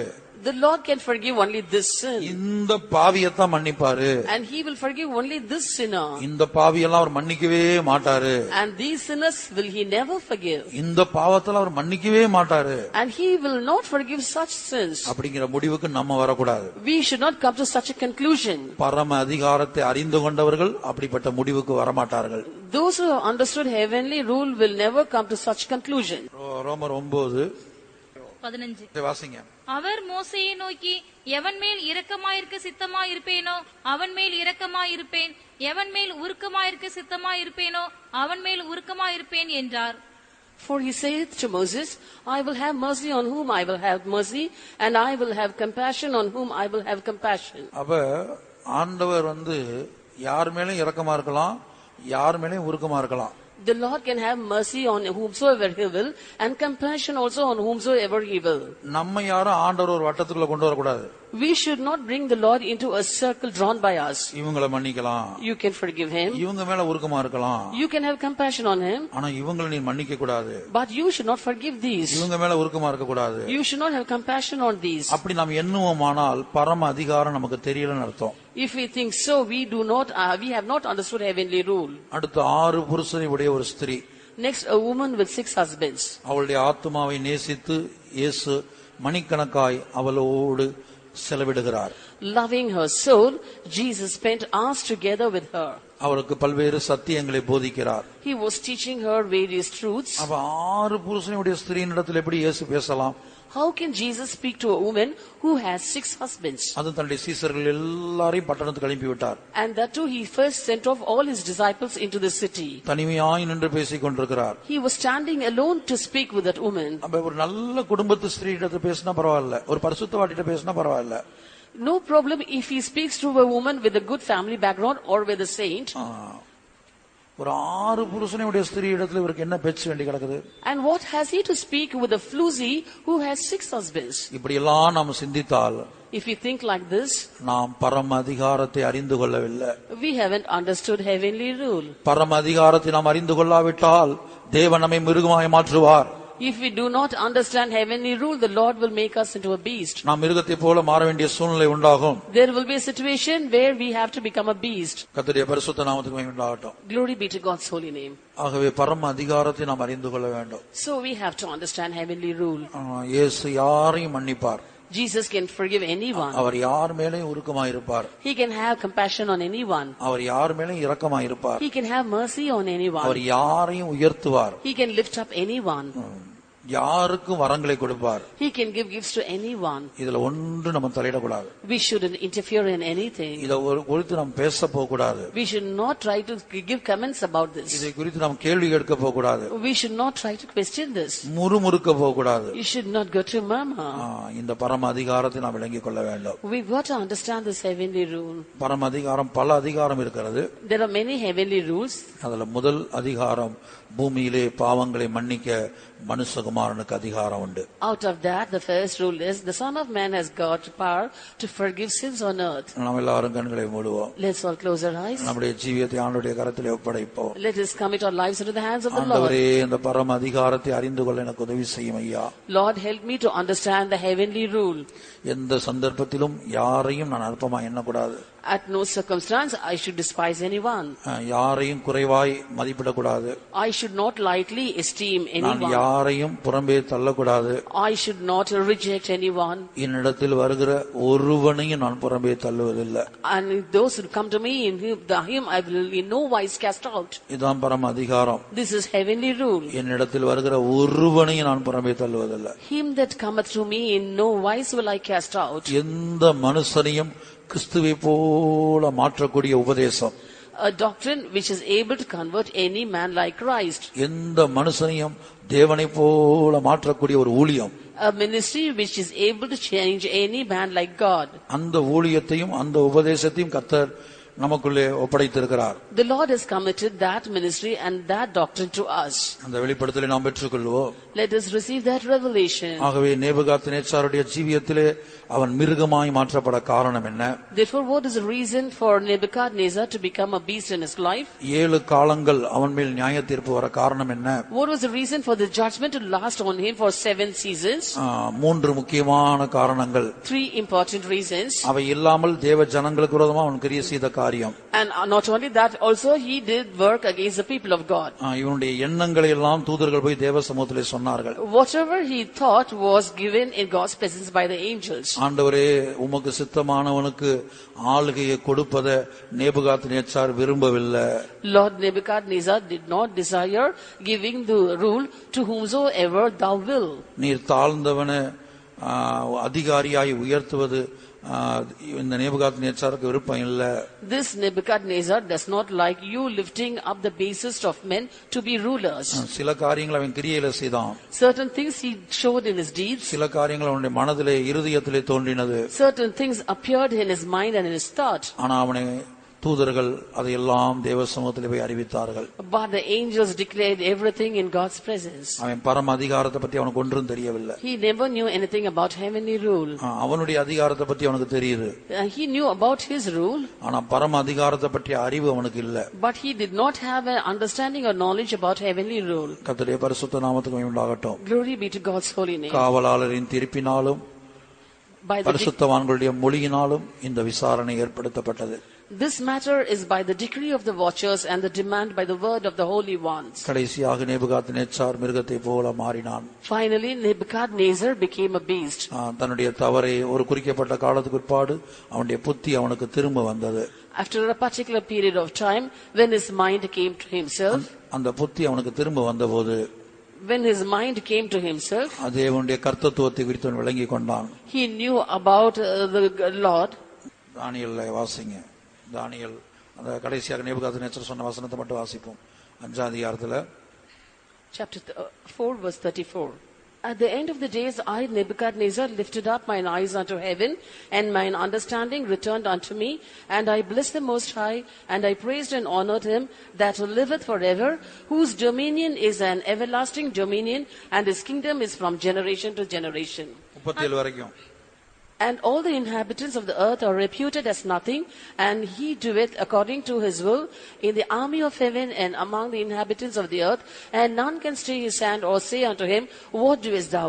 At the same time my reason returned unto me, and for the glory of my kingdom mine honor and the brightness returned unto me, and my counselors and my lords sought unto me, and I was established in my kingdom, and excellent majesty was added unto me. Now I, Nebuchadnezzar, praise and extol and honor the King of heaven, all whose works are truth, and his ways judgment, and those that walk in pride is he able to abase. அந்த நாட்கள் சென்ற பின்பு நேபுகாத் நேச்சாராகிய நான் என் கண்களை வானத்துக்கு ஏறெடுத்தேன். என் புத்தி எனக்கு திரும்பி வந்தது. அப்பொழுது நான் உன்னதமானவரை ஸ்தோத்தரித்து என்னென்றைக்கும் ஜீவித்திருக்கிறவரை புகழ்ந்து மகிமைப்படுத்தினேன்.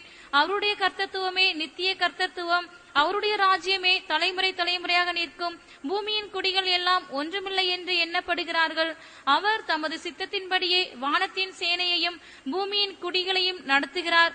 அவருடைய கையை தடுத்து அவரை நோக்கி என்ன செய்கிறீர் என்று சொல்லத்தக்கவன் ஒருவனும் இல்லை என்றேன். அவ்வேளையில் என் புத்தி எனக்கு திரும்பி வந்தது. என் ராஜ்யபாரத்தின் மேன்மைக்காக என் மகிமையும் என் முகக்கலையும் எனக்கு திரும்பி வந்தது.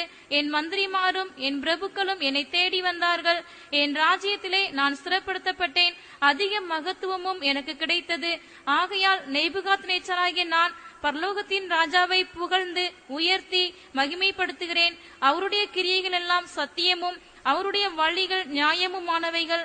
அகந்தையாய் நடக்கிறவர்களை தாழ்த்த அவராலே ஆகும் என்று எழுதினான். அகந்தையாய் நடக்கிறவர்களை தாழ்த்த, அது யாராய் இருந்தாலும், எவ்வளவு பெரிய சாம்ராஜ்யத்தில் இருந்தாலும் தாழ்த்த அவராலே ஆகும்.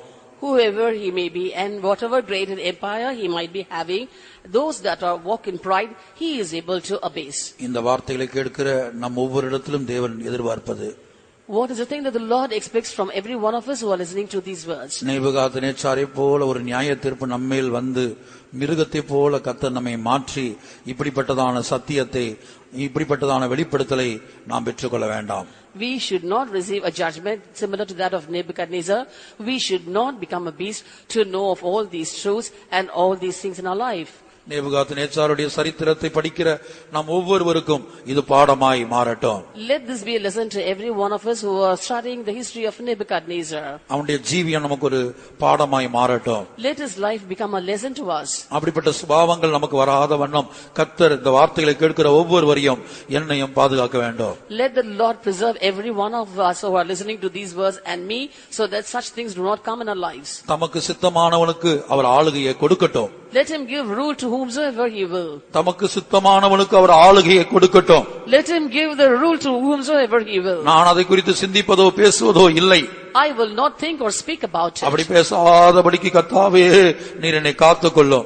Lord, preserve me and keep me so that I do not speak like that. தாழ்ந்தவனை our உயர்த்தட்டும்.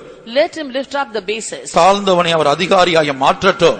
Let him make the basis to rule. அதை குறித்து எந்த கருத்தும் சொல்லாத வண்ணம், சிந்திக்காத வண்ணம், பேசாத வண்ணம் கர்த்தாவே என்னை பாதுகாத்துக் கொள்ளும் என்று சொல்லுவோமாக. Let us say unto the Lord, Lord, preserve and keep me so that I do not give my personal counsel or my comments or criticism about these things. பரம அதிகாரத்தை அறிந்து கொள்ள எனக்கு உதவி செய்யும் ஐயா. Lord, help me to know the heavenly rule. எப்பேற்பட்ட பாவியும் நீர் மன்னிக்கட்டும்.